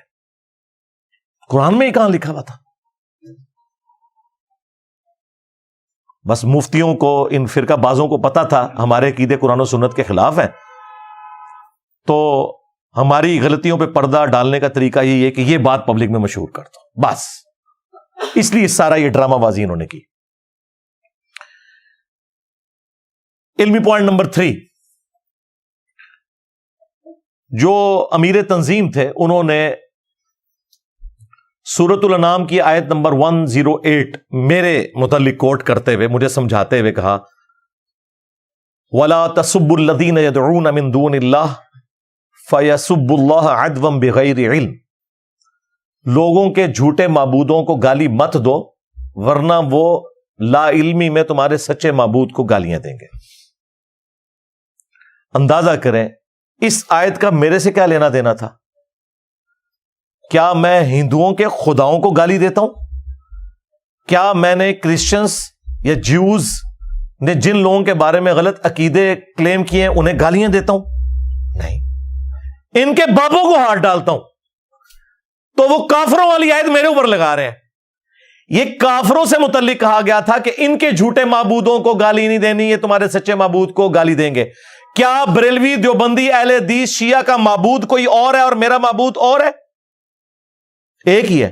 ہاں ان معنوں میں اور ہے کہ جو کوالٹیز وہ اپنے معبود کی یا اپنے بابوں کی کلیم کرتے ہیں وہ قرآن و سنت میں نہیں لکھی ہوئی. اسی کو میں نے عرض کیا ہے کہ مرنے سے پہلے اے مسلمان کر لے اس پہ غور. کتابوں کا خدا اور ہے، بابوں کا خدا اور. خدا ایک ہی ہے، تعلیمات ڈیفرنٹ ہے. تو گویا کوئی اور ہی خدا مانے ہوئے وہ. تو یہ کافروں کے بارے میں ہے کہ ان کے جھوٹے خداؤں کو نہیں. تو یہ فرقہ باز علماء اور ان کے بزرگ آج کافر ہونے کی اناؤنسمنٹ کر دیں، ہم ان کو آڑے ہاتھوں لینا چھوڑ دیں گے. پیار محبت سے علمی اختلاف کریں گے. لیکن تم نام لو ہمارے پیغمبر کا تو بھائی غداروں کے لیے یہ آیت نہیں ہے. وَلَا تَسُبُّوا الَّذِينَ يَدْعُونَ مِن دُونِ اللَّهِ. قرآن کو ذرا سمجھو. غداروں کے لیے حضرت عمر کی تلوار ہے اور میری زبان ہے. عزتیں ویل کی تم نے اللہ اور اس کے رسول کے نام کے اوپر. چندے بٹورے اللہ اور اس کے رسول کے نام کے اوپر. عز وجل وصلی اللہ علیہ وآلہ وسلم. سواریاں سوار کی تم نے مکے اور مدینے کی آوازیں لگا کے اور پھینکی جا کے دیوبند شریف، بریلی شریف، اجمیر شریف، بغداد شریف. غدار ہو تم اپنے نبی کے. دیکھو پھر اللہ نے تم سے کیا بدلہ لیا ہے. کتنی بڑی بلا تمہارے اوپر چھوڑ دی ہے. میرے نبی سا ہے ہی کوئی نہیں، تیرے بابے تھے شاہی کوئی نہیں. اون سمجھ آئی میں کتنے کہنا وا کہ بابے تھے شاہی کوئی نہیں. ہاں یعنی چشتی رسول اللہ، تھانوی رسول اللہ والے بابے، شاہی کوئی نہیں. تو یہ بہت چھوٹا جملہ ہے. ہونا تو چاہیے تھا کہ پٹو انہوں نے قبراں، لیکن میں نے کبھی نہیں کہا. علمی اختلاف کرتا ہوں. تو یہ آیت بالکل مس کوٹ کی ہے آپ نے. آپ قرآن و سنت کا علم حاصل کریں، آپ کو پتا چلے کہ یہ آیت غداروں سے متعلق نہیں ہے، یہ کافروں سے متعلق ہے. غداروں سے متعلق یہ ہے کہ انہیں کوئی رائٹ نہیں پہنچتا کہ وہ اسلام کا نام لے کے اسلام کی پیٹھ میں چھرا گھونپے. انہیں آڑے ہاتھوں لیا جائے گا. ہاں. پھر انہوں نے دوسری آیت کوٹ کی سورہ النحل کی، ادعو الی سبیل ربک بالحکمہ والموعظۃ الحسنہ وجادلہم باللتی ہی احسن. بلاؤ اپنے رب کی طرف حکمت کے ساتھ اور اچھے واز کے ساتھ، اور مجادلہ کرو احسن طریقے سے. تو مجھے سمجھا رہے تھے کہ آپ مجادلہ احسن طریقے سے کریں. یہ بالکل اس طریقے سے ہے کہ ایک بندہ جس نے پوری زندگی گولف کی نازک سی سٹک کے ساتھ ایک نازک سے بال کو کھیلا ہو، وہ کسی کرکٹر کو یہ مشورہ دے کہ اتنے وزنی بیٹ کے ساتھ اتنی وزنی بال کو آپ نے ہٹ کیسے کرنا ہے، تو اسے کہا جائے گا بھائی تجھے تو پتہ ہی نہیں ہے، تو تو بالکل برگر اور ممی ڈیڈی بندہ ہے، تجھے پتہ ہی نہیں ہے کہ یہ مسئلہ کیا ہے، اور تو ہمیں یہ مشورہ دے رہا ہے کہ حکمت کے ساتھ اور مجادلہ کرنا ہے آسان طریقے سے. جی الحمدللہ، آپ آسان طریقے سے ذرا مجادلہ کر کے بتائیں نا تھانوی رسول اللہ کے اوپر، ہاں چشتی رسول اللہ کے اوپر، تو لگ پتہ جائے گا. سرکار نہ آپ کی ہمت ہے نہ ڈاکٹر صاحب کی ہمت تھی کہ ان باتوں پہ بات کریں، ورنہ فرقہ دیوبندیہ ان کو اپنی مسجد میں درس نہ دینے دیتا. جو کام آپ کر نہیں سکتے تو اللہ کے بندوں مجھے کیوں مشورہ دے رہے ہو؟ چلو میں نے تو اپنے طریقے سے کیا، تو اسی ایک کام کر کے دسو. اور بنیادی چیز ہے، ظاہر ہے بنیادی قائد ہے، مجادلہ کرو آسان طریقے سے. تو میرا یہ دعویٰ ہے اس پلانٹ ارتھ پہ مجھ سے سافٹ بندہ ہی کوئی نہیں جو اختلافی موضوعات کے اوپر بولتا ہو. اگر کوئی ہے تو پروڈیوس کریں. اول تو بندہ ہی نہیں ملنا، اور جو ملے گا وہ کہے گا کہ دیوبندیوں اور اہل حدیث کی اذان کا کیا احترام، اے وابیاں دی اذان ہے، اس کا کیا احترام، اے تے سوراں دے سور نے. کہنا انہیں بڑے کا اخلاص منگو تو بڑے بڑے لوگ گداواں نو خیر پا ہی دیں گے. چلو جی چلیے. او بھابیاں دی اذان اے تے کیڑا آتا وے اے تے سور دے سور چلو چلیے.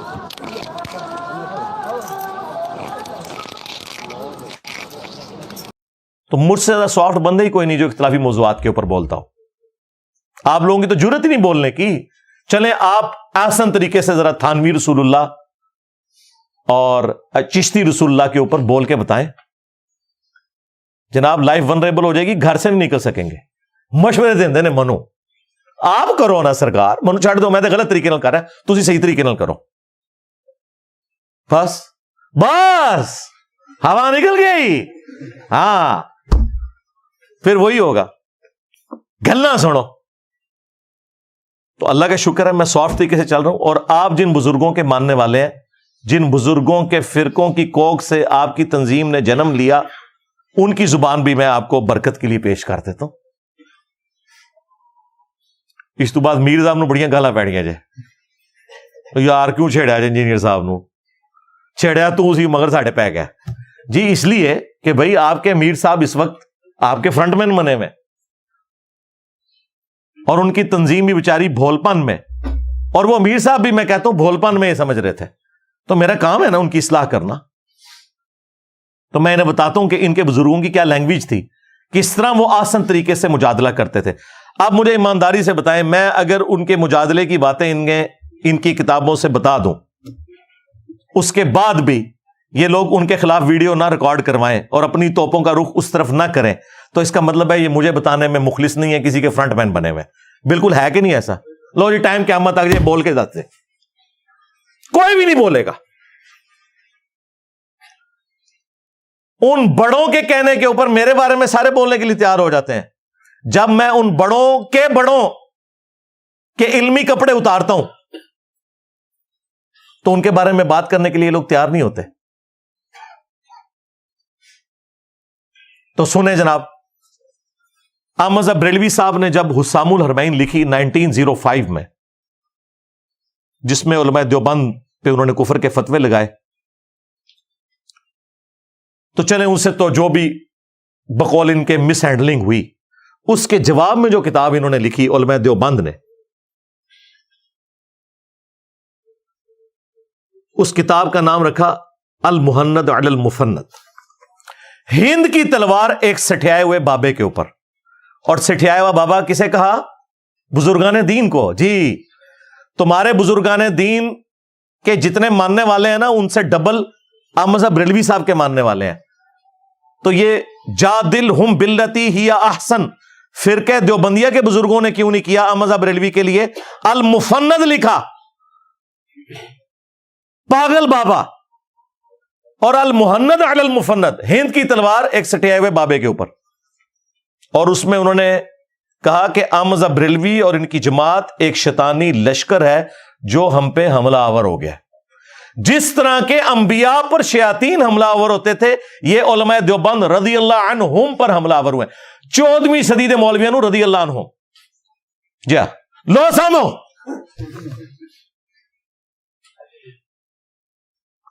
اور اس پہ اشرف علی تھانوی صاحب نے سگنیچر کیے ہوئے اپنے. 30 سے زیادہ علماء دیوبند کے اس پہ سگنیچر ہیں, بعد والوں کے بھی سگنیچر ہے. ہمارے استاد ڈاکٹر اسرار صاحب جن کو اپنا مرشد مانتے تھے, یوسف لدھیانوی صاحب, ان کے بھی اس پہ سگنیچر ہوئے ہیں. پھر تقی عثمانی صاحب کہتے ہیں اللہ نے ہمارے بزرگوں کو ایسا بنایا تھا, وہ تو بڑے احترام سے کرتے تھے.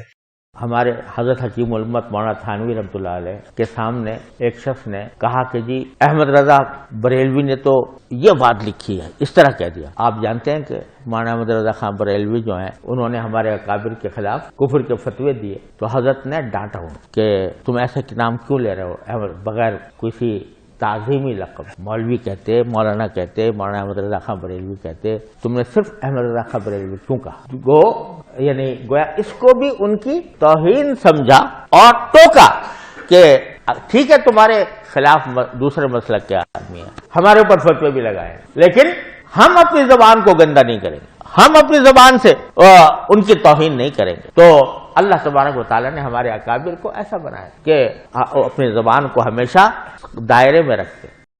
تو میں دے سرکار نہ اللہ نے آپ کے بزرگوں کو ایسا بنایا تھا. نہ وکالتا کرو اپنے بزرگاں دیا. شیطانی لشکر. اچھا یہ تو انہوں نے بریلویوں کے بارے میں کہا نا. اہل حدیث ویسے ہی بیچارے گیڑے چاہ گئے, کیونکہ اس وقت صوفی علماء بیٹھے ہوئے تھے. 1925 سے پہلے کی بات ہے, یہ 1906 کی بات ہے. تو احمد بریلوی نے الزام لگایا کہ یہ دیوبندی جو ہے نا یہ وہابی ہیں. تو دیوبندیوں نے اپنی وہابیت کو ختم کرنے کے لیے, ظاہر ہے وہابیوں کو پھر گالیاں نکالنی تھی, انہوں نے اس وقت کے صوفی علماء کو لکھا جواباً کہ آپ وہابیوں کی بات کر رہے ہیں, ہم تو محمد بن عبد الوہاب اور ان کی پوری جماعت کو خوارج کا ایک فرقہ سمجھتے ہیں. خارجی. آج ریالہ میں چکر ہی دیوبندی اہل حدیث ایک ہوئے میں. اور یہ صرف المحند میں نہیں ہے, اس سے پہلے جو ابن عابدین شامی تھا نا, جو ان کا بڑا بابا تھا, جس نے در مختار پہ حاشیہ لکھا ہے, رد المختار فتاوی شامی, جس میں اس نے بکواس لکھی ہے کہ اپنے پیشاب اور خون سے سورہ فاتحہ کا تعویذ بھی لکھا جا سکتا ہے. جی ہاں, اللہ نے آپ کے بزرگوں کو ایسا بنایا تھا. یہ وہ ابن عابدین شامی, اس نے بھی محمد بن وہاب صاحب کو خوارج کی جماعت لکھی ہے. اب یہ وجادلہم باللتی ہی احسن یہ ہے.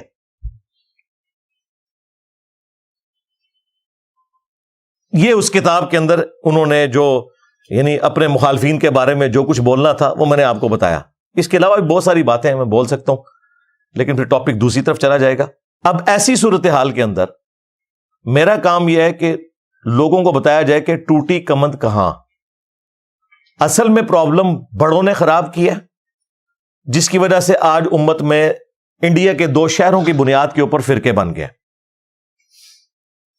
1866 میں دیوبند مدرسہ بنا, اس سے پہلے دنیا میں کوئی مسلمان دیوبندی نہیں تھا. جس فرقے کی عمر بمشکل 150 سال ہے, وہ یہ کہہ رہے ہیں ہم اسلاف کے امین ہیں. اچھا اگر آپ امین ہیں تو بریلوی بھی تو حنفی ہیں. ان کا مدرسہ بنا ہے 1904 میں منظور الاسلام بریلی میں. اس سے پہلے دنیا میں کوئی مسلمان بریلی نہیں تھا. بریلوی دیوبندی انڈیا کے 2 شہروں کے نام کے اوپر فرقے بن گئے. کہتے ہیں نہیں دونوں ہی حنفی ہیں. اچھا دونوں حنفی ہیں تو ایک دوسرے کو کافر کیوں سمجھتے ہیں, مسجد کیوں ادا کرتے ہیں, سر کیوں پھاڑتے ہیں ایک دوسرے کے اسلام آباد میں مسجد حاصل کرنے کے لیے؟ نہیں یہ بعد میں خراب ہوئے ہیں. جو پرانے حنفی تھے نا وہ بالکل ٹھیک تھے. توبہ پرانے اگلوں 400 سال تک 1517 سے 1917 تک سلطنت عثمانیہ نے خانہ کعبہ میں 4 مسلح ڈالے ہوئے تھے. ان کی کلٹ تصاویر بھی موجود ہیں. جب وہ سعودی حکومت نے مسلح اٹھوائے نا, بلڈنگز انہوں نے 1955 میں توڑی ہیں. اس وقت کی وہ تصویریں موجود ہیں, میں اٹیچ کر دوں گا. یہ جناب امت کی خدمت تھی. 400 سال تک ایک کعبے کو 4 فرقوں میں بانٹا ہوا تھا انہوں نے. کہتے نہیں امت کو جوڑا تھا. جوڑا یہ ہوا تھا کہ کہتے ہیں چاروں حق میں ایک دوسرے کے پیچھے نماز نہیں پڑھتے تھے. آج مجھے بتائیں کوئی گورا مسلمان اور وہ کعبہ شریف جائے تو وہ پہلے تو فیصلہ کرے گا یہ کعبے کے اندر 4 لدہ سے اسلام ہے. اللہ ایک, رسول ایک, قرآن ایک, یہ 4 امام ادھر کیا کر رہے ہیں؟ اس کا مطلب ہے گڑبڑ بعد میں ہوئی ہے. ہاں جی بعد میں ہوئی ہے. شاہ ولی اللہ دہلوی نے لکھا ہے کہ 4 صدی ہجری کے اندر تقلید, اندھی تقلید کی بدعت کا آغاز ہوا. یہ حجت اللہ البالغہ میں انہوں نے لکھا ہے. میں نے کئی دیوبندی مفتیوں کو پوچھا, ان کو بھی نہیں تھا پتا, جو کہتے ہیں ہم نے سلیکٹو پڑھی تھی حجت اللہ البالغہ. جی ہاں, شاہ ولی اللہ نے لکھا ہے سب تو وڈی بدعت امت اچ فرقہ واریت اماموں کے نام کے اوپر اندھی تقلید ہے. ان تو چھوڑے ہی کچھ نہیں. ان کا اس سے پہلے مسلمان اس کاموں میں انوالو نہیں تھے. پھر انہوں نے حنفیوں کو بھی صحیح رگڑا لگایا اس مسئلے میں. انہوں نے کہا بخاری اور مسلم کی صحت کے اوپر امت کا اتفاق ہے, ان سے بغض رکھنے والا اہل سنت سے خارج ہے. سب سے زیادہ بغض حنفی رکھتے ہیں, کیونکہ ان کی نماز کا طریقہ بخاری مسلم کے مطابق نہیں ہے. یعنی رکوع میں جاتے وقت اور رکوع سے اٹھتے وقت رفع الیدین. الٹا کوئی رفع الیدین شروع کر دے اسے کہتے ہیں انقریب قادیانی ہو جائے گا. اوے قادیانی تو تھوڑے پر آ جائے. ہاں جی, حنفی بریلوی, حنفی دیوبندی اور حنفی قادیانی. قادیانی فقہ میں حنفی ہیں, وہ بغیر رفع الیدین کے نماز پڑھتے ہیں. اور انہوں نے کیا مشہور کیا؟ جو رفلی دان شروع کرے وہ قادیانی ہو جاتا ہے. کتنا بڑا جھوٹ مشہور کیا. تو آپ لوگ ہمیں قادیانیوں کے ساتھ ملائیں تو پھر ہم تو بتائیں گے کہ قادیانی تو آپ لوگوں کے بھائی ہیں بھائی، وہ تو آپ لوگوں کے طریقے کے مطابق نماز پڑھتے ہیں.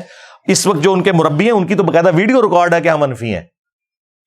We follow generally Imam Abu Hanifa's fatwa were very largely accepted by the Ummah, and unless we find reasons to disagree with him, we would generally follow the Fiqh Hanafiya. Investigate personally, directly. The overbearing principle should be that you follow Hazrat Imam Abu Hanifa. This is the entire attitude of Jamaat Ahmadiyya. تو دیکھ لیں اللہ کے فضل سے انہوں نے جو جو ملمہ کاری کی ہوئی تھی نا جھوٹ کی، ایک ایک کر کے اترتی جا رہی ہے اللہ کے فضل سے، الحمدللہ. تو یہ فرقہ وارانہ سارے کے سارے معاملات ان کے بزرگوں نے خراب کیے. ایک بندہ اٹھ کے سرجن والا کام کر رہا ہے، اس کو یہ کہہ رہے ہیں کہ یہ چیرا کیوں لگاتا ہے؟ بھائی سرجن کا تو کام ہی چیرا لگانا ہے. ہومیوپیتھک ادویات دینے والے واعظین وہ کسی ڈاکٹر سرجن کو گلا نہیں کر سکتے. میرے پاس تو مریض ہی وہی آتا ہے کہ جس کا علاج ہی چیرے سے ہوگا. دنیا میں کوئی ہومیوپیتھک دوائی نہیں ہے کہ اگر کسی شخص کا بائی پاس ہونے والا ہے اور وہ آپ اس کو دوائی دیں. نہ ایلوپیتھک دوائی کام آتی ہے نہ ہومیوپیتھک. وہ سیدھا ادھر گرائنڈر چلاتے ہیں، پسلیاں توڑتے ہیں، دل نکالتے ہیں، اور پھر یہ پاؤں سے ایک نس نکال کے ٹانگ میں سے ادھر فٹ کر کے اسے بائی پاس کرتے ہیں. اب جو بندہ یہ کام کرتا ہے اسے آ کے اگر کوئی ایک بھولا بھالا عالم دین یہ سمجھائے کہ جی ذرا مجادلہ احسن طریقے سے کیا کریں، یہ آپ کو چیرا لگانا گرائنڈر لگانا کیا ضروری ہوتا ہے؟ ان تمہیں پتہ ہی کسی گال دا نہیں اللہ دے بندے، میں کہہ کہاں تنوں تیرے سے ترسی کھاواں گا میں. چلو آپ کر کے بتا دیں، آپ بھی سرجن والا کام کریں. اسی طریقے سے لوگوں کی چیخیں نکلیں گی. آرتھوپیڈک سرجن کے پاس جو لوگ جاتے ہیں نا، جب وہ بازو چڑھاتا ہے تو چیخیں نکلواتا ہے. وہ کیوں نہ نکلوائے بھائی، اس سے بغیر وہ بازو چڑھ نہیں سکتا.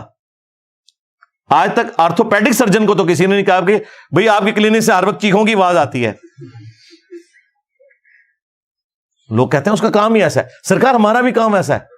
ہاں اللہ کے فضل سے یہ کام بھی ہے اور باقی کام بھی ہم کرتے ہیں. ہومیوپیتھک علاج بھی ہے. میرے درود شریف کے فضائل کے اوپر بھی 5-5 گھنٹے کے لیکچر ہیں. نماز کے پریکٹیکل کے اوپر بھی میرے لیکچرز ہیں. سبحان اللہ وبحمدہ سبحان اللہ العظیم کی فضیلت پہ بھی، صبح شام کے اذکار کے اوپر بھی، فرض نماز کے بعد کے اذکار کے اوپر بھی، ایک ایک ٹاپک کے اوپر. یہ تو جنرل سٹور ہے اور فری ہے بالکل. تم لوگ چندے لے کے کام کرتے ہو، ہم اپنی جیب سے کھلا کے کرتے ہیں. یہ فرق ہے. تو سرجن والا کام جو کر رہا ہے اسے آپ کرنے دیں. اگر آپ نہیں کر سکتے تو یہ تو نہ کہیں کہ آپ اس طرح نہیں اس طرح کر لیں، بھائی تجھی کر کے دس دو. نہیں انجینئر صاحب یہ تو بڑا مشکل کام ہے، یہ آپ ہی کر سکتے ہیں، تو پھر منو کرن دو. سیدھی جی گل ہے. علمی پوائنٹ نمبر 4 اور وہ ہے اللہ کے محبوب صلی اللہ علیہ وآلہ وسلم کی تعلیمات اس حوالے سے کیا ہیں کہ آپ نے قرآن و سنت کو فائنل اتھارٹی ماننا ہے اور بڑے سے بڑے کسی بزرگ کی کوئی پرواہ نہیں کرنی. یہ ہمارے محبوب صلی اللہ علیہ وآلہ وسلم نے ہمیں سکھایا. اس کانٹیکسٹ میں ایک آیت ہے سورہ التوبہ کی آیت نمبر 31. اتخذوا احبارهم ورهبانهم اربابا من دون اللہ. یہود و نصارہ نے اپنے علماء کو اور اپنے صوفیوں کو یعنی جوگیوں کو، راہبوں کو رب مان لیا ہوا تھا اللہ کے مقابلے کے اوپر. اس آیت کے کانٹیکسٹ میں جامعہ ترمذی میں ایک حدیث ہے اور شیخ البانی اسے سلسلہ احادیث صحیحہ کے اندر بھی لے کے آئے ہیں کہ عدی ابن حاتم جو مشہور فیاض عرب کے حاتم تائی کے بیٹے تھے، وہ مسلمان ہوئے اور کہتے ہیں میرے گلے میں سلیو لٹکی ہوئی تھی. میں نبی الاسلام کی خدمت میں حاضر ہوا. میں نے کہا یا رسول اللہ قرآن میں ایک آیت ایسی ہے جو کھٹکتی ہے میرے دل میں. نبی الاسلام نے فرمایا کہ کون سی آیت؟ تو انہوں نے یہی آیت پڑھی اتخذوا احبارهم ورهبانهم اربابا من دون اللہ. یہود و نصارہ نے اپنے علماء کو اور راہبوں کو اپنا رب مان لیا تھا اللہ کے مقابلے پر. تو ان کا یا رسول اللہ ہم نے تو کبھی بھی اپنے علماء کی کوئی پرستش اس حوالے سے نہیں کی؟ تو نبی علیہ السلام نے فرمایا کیا جب تمہارے علماء اور راہب کسی بات کو حلال یا حرام کہتے تھے اپنی مرضی سے تو تم ان کے فتووں کو مان نہیں لیا کرتے تھے؟ ان کا یا رسول اللہ ایسا ہی تھا. فرمایا یہی تو ان کو رب بنانا ہے. یعنی نبی علیہ السلام دوسرے معنوں میں پتہ کیا کہہ رہے تھے؟ اے عدی ابن حاتم، تم نے کر لینا تھا غور کہ احبار اور رہبان کا خدا اور ہے، کتابوں کا خدا اور.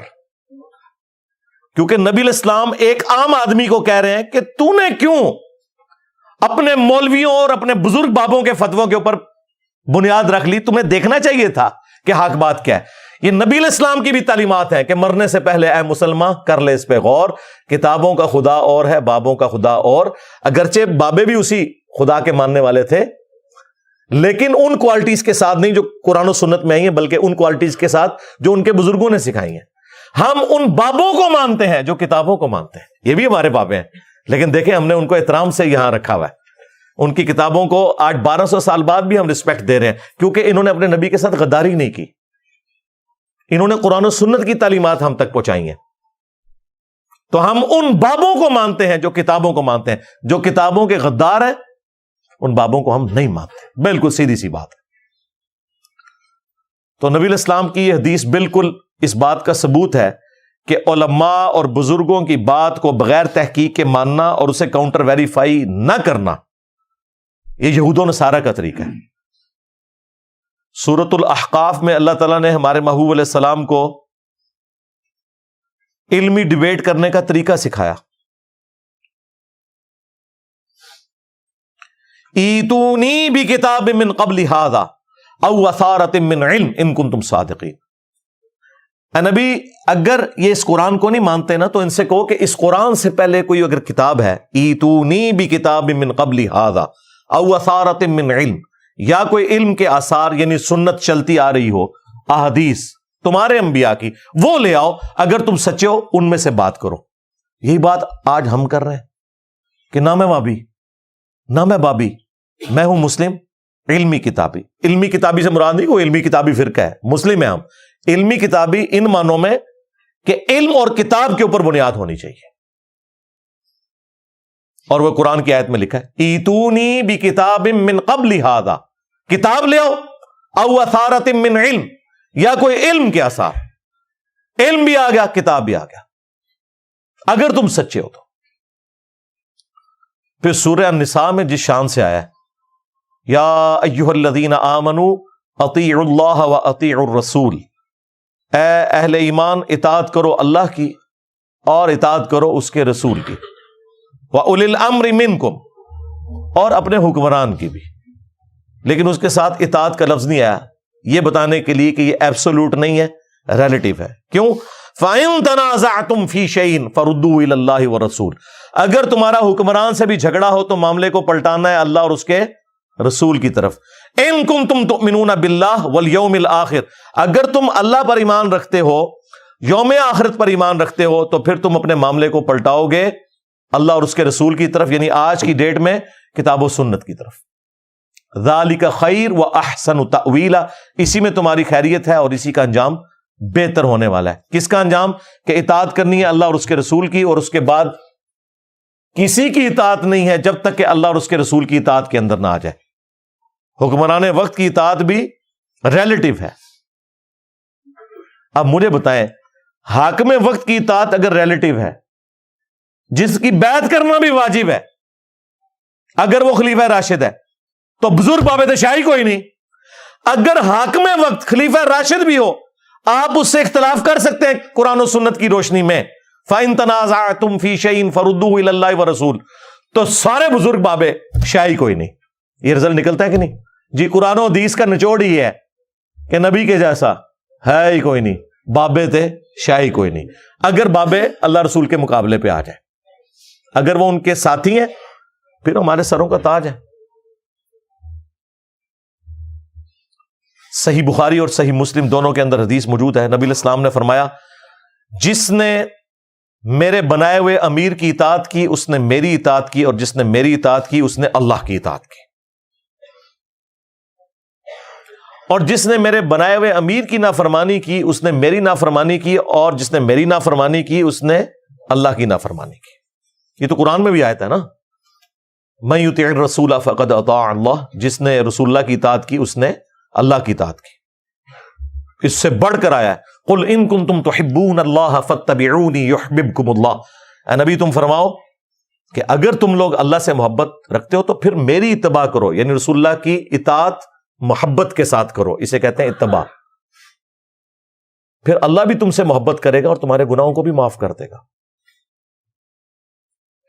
ایک بڑی رکت انگیز حدیث ہے صحیح بخاری اور صحیح مسلم کے اندر، نبی علیہ السلام نے ایک انصاری صحابی کو ایک قافلے کے اوپر امیر مقرر کیا، کسی جگہ روانہ کیا، راستے میں اس امیر کو غصہ آیا اپنے سب آرڈینیٹس کے اوپر، تو اس نے ان کو حکم دیا کہ ایک آگ کی لکڑیوں کا بہت بڑا الاؤ جلا دو، اور جب وہ جلنے لگا تو اس نے کہا کہ دیکھو میری اطاعت رسول اللہ کی اطاعت ہے اور رسول اللہ کی اطاعت اللہ کی اطاعت ہے، میں تمہیں حکم دیتا ہوں کہ تم اس آگ میں چھلانگ لگاؤ۔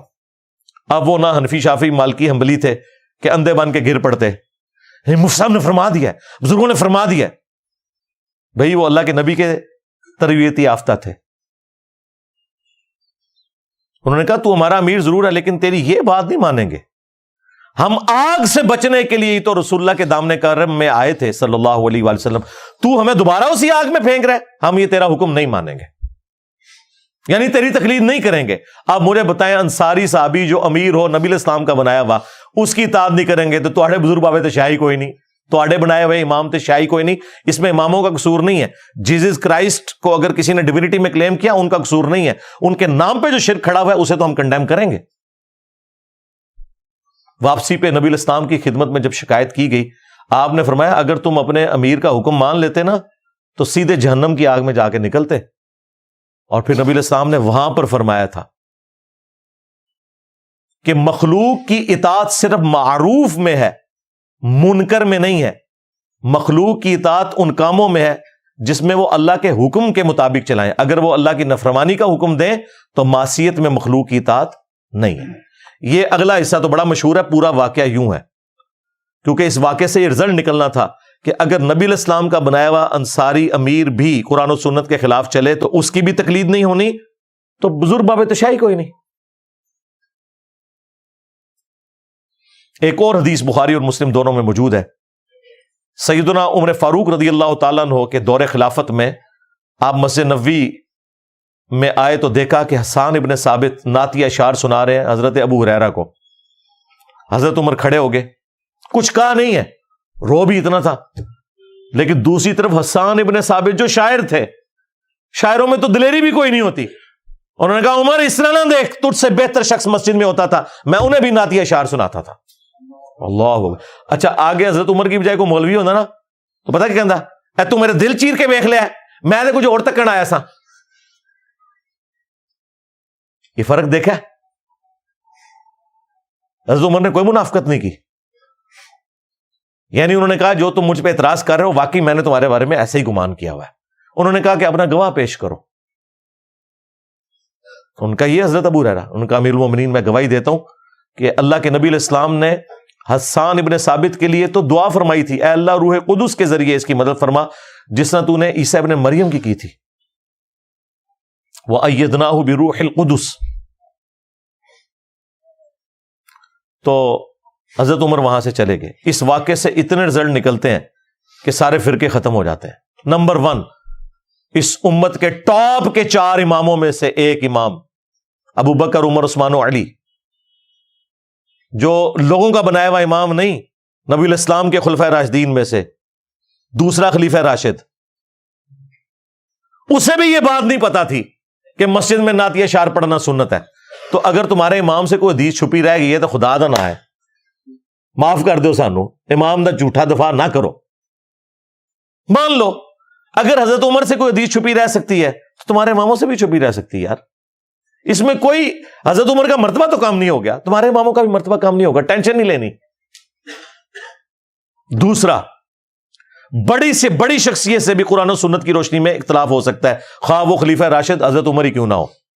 ہاں، تیسرا، حضرت عمر نے یہ درس دیا کہ اگر کوئی شخص قرآن و سنت کی روشنی میں آپ کی غلطی نکالے تو آپ اپنی غلطی کو ایکسپٹ کر لیں۔ اور نمبر 4، حضرت عمر حضرت ابو ہریرہ کو ثقہ اور صدوق راوی مانتے تھے، تبھی ان کی گواہی کو قبول کیا، کیونکہ بعض روایتوں میں آتا ہے نا کہ حضرت ابو ہریرہ سے ان کا اختلاف ہو گیا تھا، وہ اور معاملہ تھا، لیکن حدیث کے اعتبار سے انہیں حجت تصور کرتے تھے۔ 2 واقعات ہو گئے، چلیں تیسرا سنا دیتے ہیں آپ کے ماموں جی کا۔ صحیح مسلم میں ایک حدیث ہے کہ عبداللہ بن عمر بن عاص خانہ کعبہ شریف کے سائے میں بیٹھے ہوئے تھے اور حکمران وقت کی اطاعت کے اوپر ابھار رہے تھے لوگوں کو کہ نبی علیہ السلام نے حکم فرمایا کہ اپنے امیر کی اطاعت ہر حال میں کرنی ہے۔ اتنے میں ایک شخص کعبہ شریف میں داخل ہوا، تابعی عبد الرحمن بن عبد رب کعبہ۔ اس نے جب عبداللہ بن عمر بن عاص کی یہ باتیں سنی تو انہوں نے کہا کہ حضرت یہ باتیں آپ نے خود رسول اللہ سے سنی نہیں ہے؟ ان کا ہاں، میں نے نبی علیہ السلام کو دیکھا، میرے کانوں نے آپ کی بات سنی، میرے دل نے اسے محفوظ کیا۔ تو اس نے پھر آگے سے کہا کہ اگر امیر کی اطاعت کا اتنا حکم ہے تو اس وقت جو ہمارے امیر ہیں، آپ کے چچا کا لڑکا معاویہ ابن ابی سفیان، وہ تو ہمیں حکم دیتا ہے کہ ہم لوگوں کو ناحق قتل کریں اور ان کا مال حرام طریقے سے ہڑپ کریں۔ اے سرکار، مولانا شریف نہیں، یہ مسلم شریف ہے۔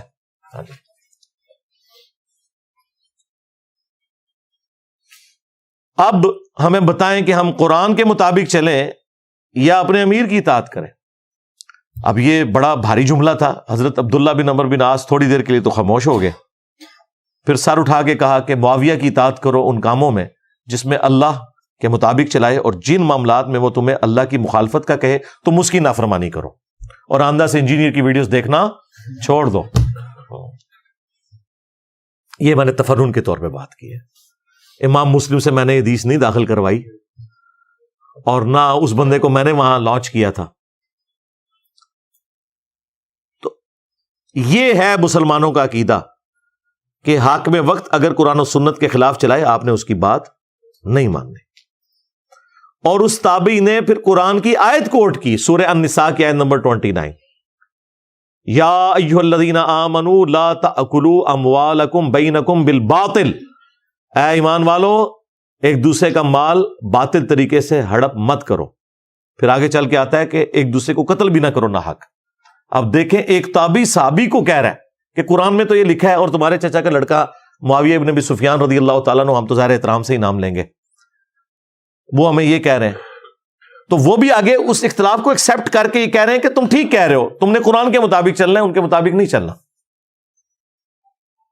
اور یہاں یہ دیکھ لیں آپ، یہاں کہتے ہیں بزرگوں نے فرما دیا، جی انجینئر کو زیادہ پتہ ہے، ہمارے بزرگوں کی اتنی خدمات ہیں، وہ خدمات تو میں نے آج بتا دی آپ کو کتنی ہے۔ آخری علمی پوائنٹ نمبر 5، یہ علمی پوائنٹ نمبر 5 کے اوپر بھی میں 1 گھنٹہ اور بول سکتا ہوں، لیکن میں صرف برکت کے لیے چھوڑ رہا ہوں، جس طرح وہ ٹرمینیٹر 1 کے اینڈ کے اوپر کچھ چھوڑ دیتے ہیں، پھر ٹرمینیٹر 2 کے اینڈ کے اوپر، تاکہ وہ اگلی قسط آ جائے۔ ٹھیک ہے، تو اگلی قسط آئے گی، مجھے پتا یہ آئے گی، کوئی نہ کوئی ایسا موقع آ جائے گا۔ صرف میں فی الوقت یہ علمی پوائنٹ نمبر 5 میں وہ چیز چھوڑ رہا ہوں آپ کے لیے حوالوں کے طور پہ، ان کی انجینئرنگ نہیں کر رہا۔ اور جو امیر تنظیم ہے اس وقت، شجاع الدین شیخ صاحب حافظہ اللہ تعالی، میں ان سے ریکویسٹ کروں گا کہ آپ نے جو مجھے مشورہ دیا وَجَادِلْهُمْ بِالَّتِي هِيَ أَحْسَنُ، تو یہی مجادلہ حسن طریقے سے کرتے ہوئے آپ نے اپنے فرقہ دیوبندیہ جس سے اس جماعت نے جنم لیا، ان کی اصلاح کی کوشش کریں گے اپنے انداز میں۔ مواد میں آپ کو دے دیتا ہوں، آپ نے ان کو آسان طریقے سے بتانا ہے کہ یہ عقائد قرآن و سنت کے بالکل منافی ہیں۔ اور اس کے لیے میں کوئی تاریخ کی کتاب نہیں اٹھا رہا، کوئی ملفوظات شریف نہیں اٹھا رہا، میں دیوبند کے عقیدوں کی ٹیکسٹ بک جو ہے المحند علی المفند، ہند کی تلوار ایک سٹھیائے ہوئے بابے، ایک پاگل انسان کے اوپر، اور پاگل انسان انہوں نے اعلی حضرت بریلوی کو کہا، ہاں جی، اس سے آپ کو کچھ حوالے دوں گا، اور میں آپ سے ریکویسٹ کروں گا کہ یہ جو حوالے ہیں نا، ان کو آپ نے احسن طریقے سے مجادلہ کر کے ان کو بھی سمجھانا ہے اور ان کے ماننے والوں کو بھی سمجھانا ہے. پہلے تو کتاب کا نام احمد رضا بریلوی کو انہوں نے مفند کہا. یہ آپ نے ان کو سمجھانا ہے کہ ہمارے بزرگوں نے غلطی کی ہے، یہ سمجھانے کا انداز نہیں ہوتا. دوسرا، انہوں نے اس میں لکھا کہ احمد رضا بریلوی اور ان کی پوری جماعت ایک شیطانی لشکر ہے جو ہم پہ حملہ آور ہوا ہے، جیسا کہ انبیاء کرام پر شیاطین حملہ آور ہوتے تھے، علماء دیوبند رضی اللہ عنہم پر یہ حملہ آور ہوئے ہیں. 14ویں صدی کے مولویوں رضی اللہ عنہم. تو شیطان کا مطلب یہ ہے کہ کافر کہہ دیا نا. شیطان انبیاء پہ مسلمان شیاطین حملہ آور ہوتے تھے، کافر ہوتے تھے. اچھا، تیسرا اس میں انہوں نے کہا کہ محمد بن عبد الوہاب صاحب کی پوری جماعت جو ہے یہ وہابی فرقہ اہل حدیث، یہ خوارج کی ایک جماعت ہے، ان کو خارجی کہا. یہ آپ نے آسان طریقے سے انہیں سمجھانا ہے. چوتھی بات، اس کتاب کے اوپر آپ کے حکیم الامت اشرف علی تھانوی صاحب اور ڈاکٹر اسرار صاحب کے حکیم الامت اشرف علی تھانوی صاحب کے سگنیچر ہوئے ہیں، اور 30 علماء کے مزید سگنیچر ہیں، جس میں آپ کی جماعت کے بزرگان دین یوسف لدھیانوی صاحب بھی اور یہ لوگ بھی شامل ہیں. سارے بعد والے بھی اس میں اپنے سگنیچر وقت کے ساتھ ایڈ کر کے نا اس کو یعنی انڈورس کرتے رہتے ہیں. تو آپ نے یہ بتانا ہے کہ اشرف علی تھانوی صاحب نے اس طرح کی کتاب کو انڈورس کیوں کیا. ٹھیک ہے جی، 4 باتیں ہوں گی. 5ویں بات، اس میں عقیدہ انہوں نے لکھا ہے کہ ہم بزرگوں کی قبروں اور سینوں سے فیض لینے کے قائل ہیں. ہم بزرگوں کی قبروں اور سینوں سے فیض لینے کے قائل ہیں، اس طریقے پہ نہیں جو عوام میں رائج ہے، اس طریقے پہ جو خواص میں ہے. اب وہ خواص میں کون سا ہے وہ آپ نے ہمیں بتانا ہے. انہوں نے تو آپ کو نہیں بتانا، ہم بتا دیتے ہیں کہ کیا ہے خواص کے اندر. بتا دیں کس طریقے سے بتائیں؟ قبروں سے جی انہوں نے بتایا ہوا ہے. اشرف تھانوی صاحب نے خود اس کی شرح میں کتاب لکھ دی ہے ارواح ثلاثہ. اس میں انہوں نے لکھا ہے کہ قاسم نانوتوی صاحب مرنے کے 6 سال کے بعد خواب میں نہیں بیداری میں اپنی قبر سے نکلے، دیوبند کے 2 مولویوں کی صلح کرا کے دوبارہ قبر میں واپس چلے گئے. اور جس مولوی کے پاس آئے تھے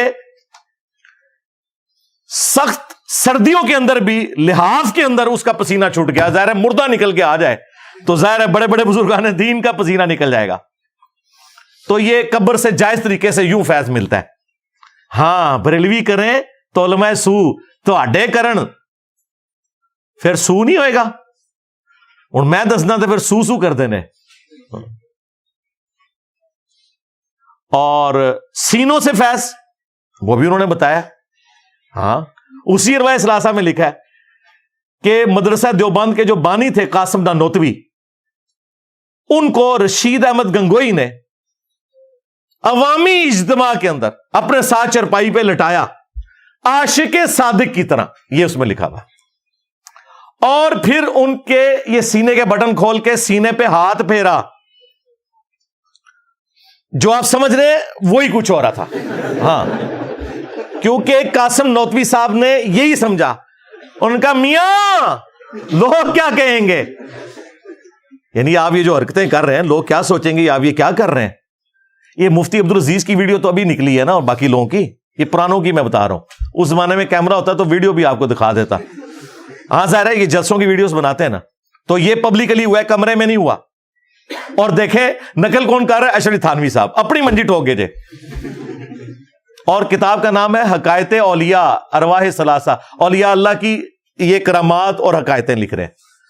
تو کہہ رہے ہیں میاں لوگ کیا کہیں گے. تو آگے سے گنگوئی صاحب کو پھر بھی حیا نہیں ہے، انہوں نے کہا بھائی کہنے دو لوگوں کو، ہاں جو بھی کہیں ہم نے ایسے ہی کرتے رہنا.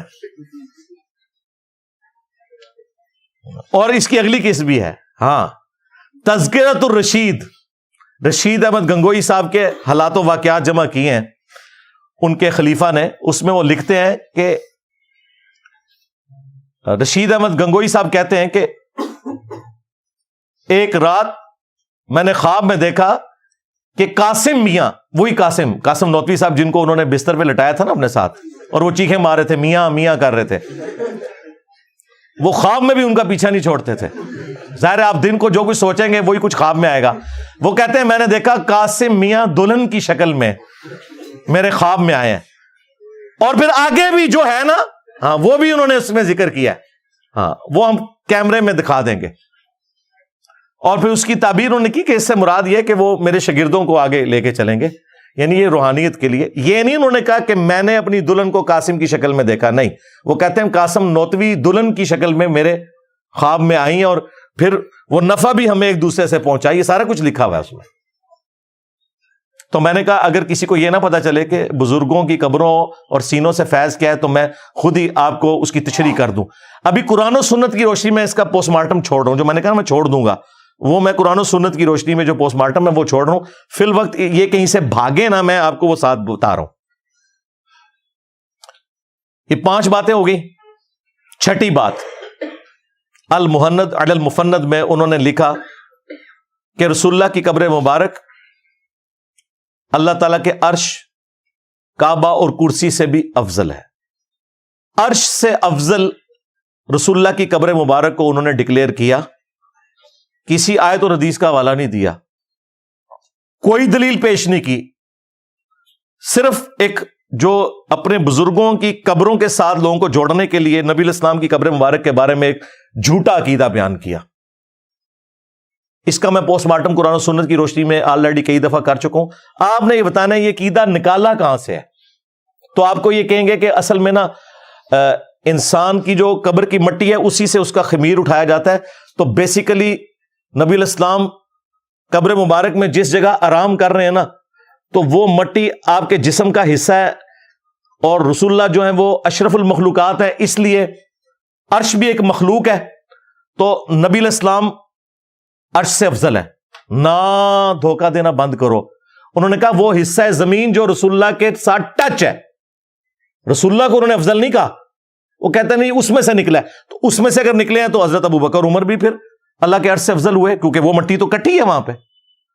اور آخری بات، نبی الاسلام کی قبر مبارک کا کوئی حصہ آپ سے ٹچ ہی نہیں کیے ہوئے، کیونکہ مسلم شریف میں حدیث ہے کہ نبی الاسلام کو دفنانے سے پہلے قبر مبارک میں سرخ رنگ کی ایک چادر بچھائی گئی تھی تاکہ وہ مٹی نبی الاسلام کے جسم میں عطر کو ٹچ ہی نہ کرے. بیسیکلی شیطان انہیں پٹی پڑھاتا ہے. انہوں نے الرحمن علی العرش استوى، رحمان اپنے عرش پر مستوی ہوا جیسا کہ اس کی شان کے لائق ہے. ہم نہ جہمیہ ہیں نہ مجسمہ ہیں، جیسا کہ اس کی شان کے لائق ہے. وہ ہماری رگے جان کے بھی قریب ہے جیسا کہ اس کی شان کے لائق ہے. تو اس کے ایکویلنٹ انہوں نے قبر رسول کو کھڑا کیا. یہ پیچھے ریزن تھی، نبی علیہ السلام کی بات نہیں ہو رہی. 6 چیزیں ہوں گی. اور 7واں بھی عقیدہ انہوں نے لکھا کہ نبی علیہ السلام کی قبر مبارک میں زندگی کو ہم دنیا کی سی مانتے ہیں.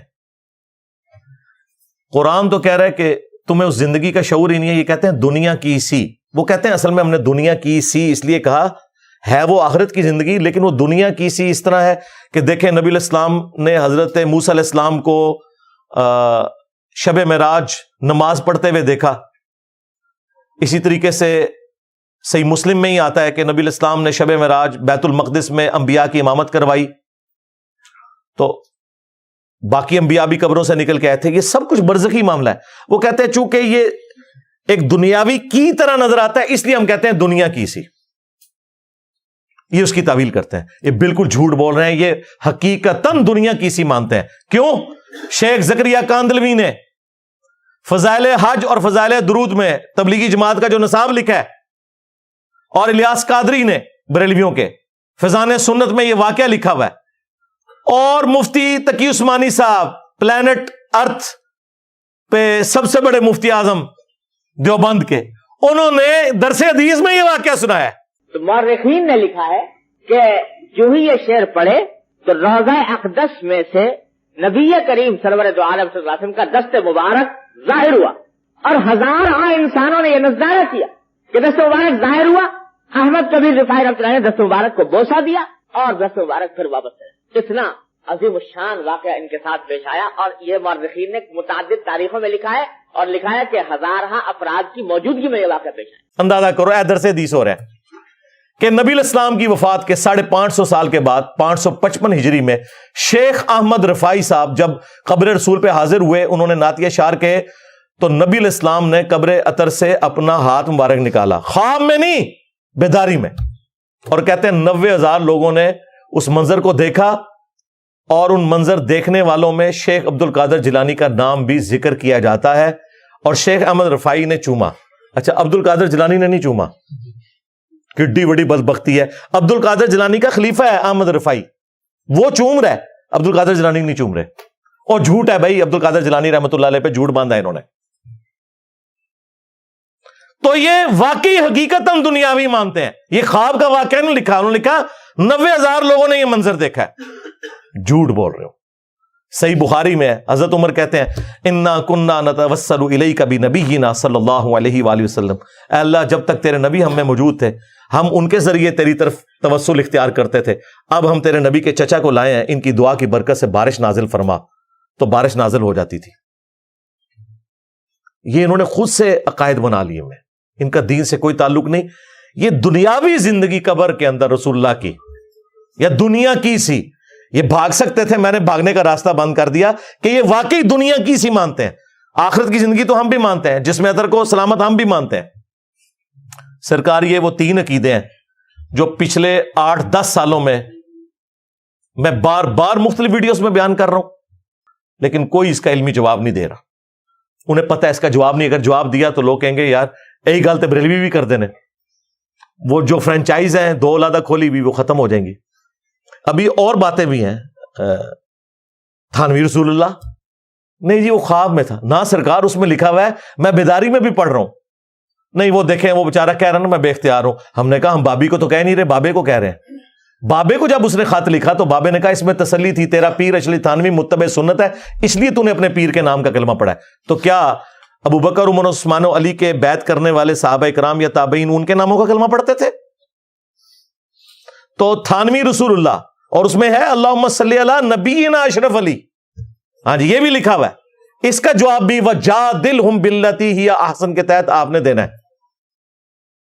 اور آخری والا بھی، اشرف تھانوی صاحب نے کسی کم سن لڑکی سے شادی کرنی تھی تو اپنے مرید کے ذریعے ایک جھوٹا خواب، ظاہر میں تو اسے جھوٹا خواب شیطانی خواب ہی سمجھتا ہوں، گھڑوایا۔ اور دیکھیں بیوقوف کتنے اپنے رسالوں میں چھاپتے رہے، عالم داد رسالے میں یہ تھانوی رسول اللہ بھی خود چھاپا ہے، یہ نہ سمجھے کہ میں نے کوئی گن پوائنٹ پہ کہ میں تھوڑی بےزتی کرنی ہے تو تسی چھاپو، بھائی میں نے تو والد صاحب کی بھی پیدائش سے پہلے کا یہ رسالہ چھپتا ہے، 100 سال ہو چکے ہیں۔ تو اس رسالے میں انہوں نے ایک تو یہ واقعہ لکھا، اور ایک اور رسالے میں عالم داد میں انہوں نے لکھا کہ ایک مرید نے خواب دیکھا ہے کہ حضرت عائشہ جو ہیں سلام اللہ علیہا وہ تھانوی صاحب کے گھر آئی ہیں۔ تو تھانوی صاحب پتہ کیا کہتے ہیں، اس کی تعبیر میں نے یہ کی کہ کوئی کم سن لڑکی میرے ہاتھ لگے گی، دیکھ رہا ماں کو ہے، اور پھر وہ اس کی تعبیر کرتے ہیں کہ چونکہ نبی علیہ السلام کی جب شادی ہوئی تھی سیدہ عائشہ کے ساتھ تو وہ کم عمر تھیں، تو حضرت عائشہ کا میرے گھر آنا اس کا مطلب یہ ہے کہ میرے عقد میں بھی کوئی کم سن لڑکی آئے گی۔ یہ یعنی یہ جو آج کے صرف مفتی نہیں ہے جو مطلب مریدنیوں سے یا شاگردنیوں سے شادیاں کرتے ہیں، پرانے میں یہی کچھ سمجھے۔ اور تختہ مشق کس کو؟ اما عائشہ کو سلام اللہ علیہا۔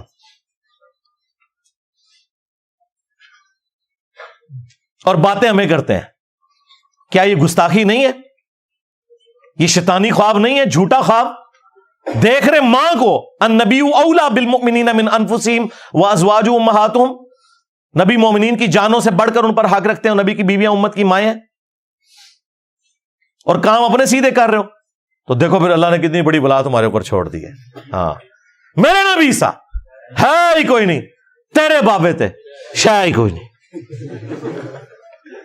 صلو علی محمد وآل محمد، اللہم صلی علی محمد وعلی آل محمد واصحاب محمد وازواج محمد وامت محمد اجمعین الی یوم الدین، آمین۔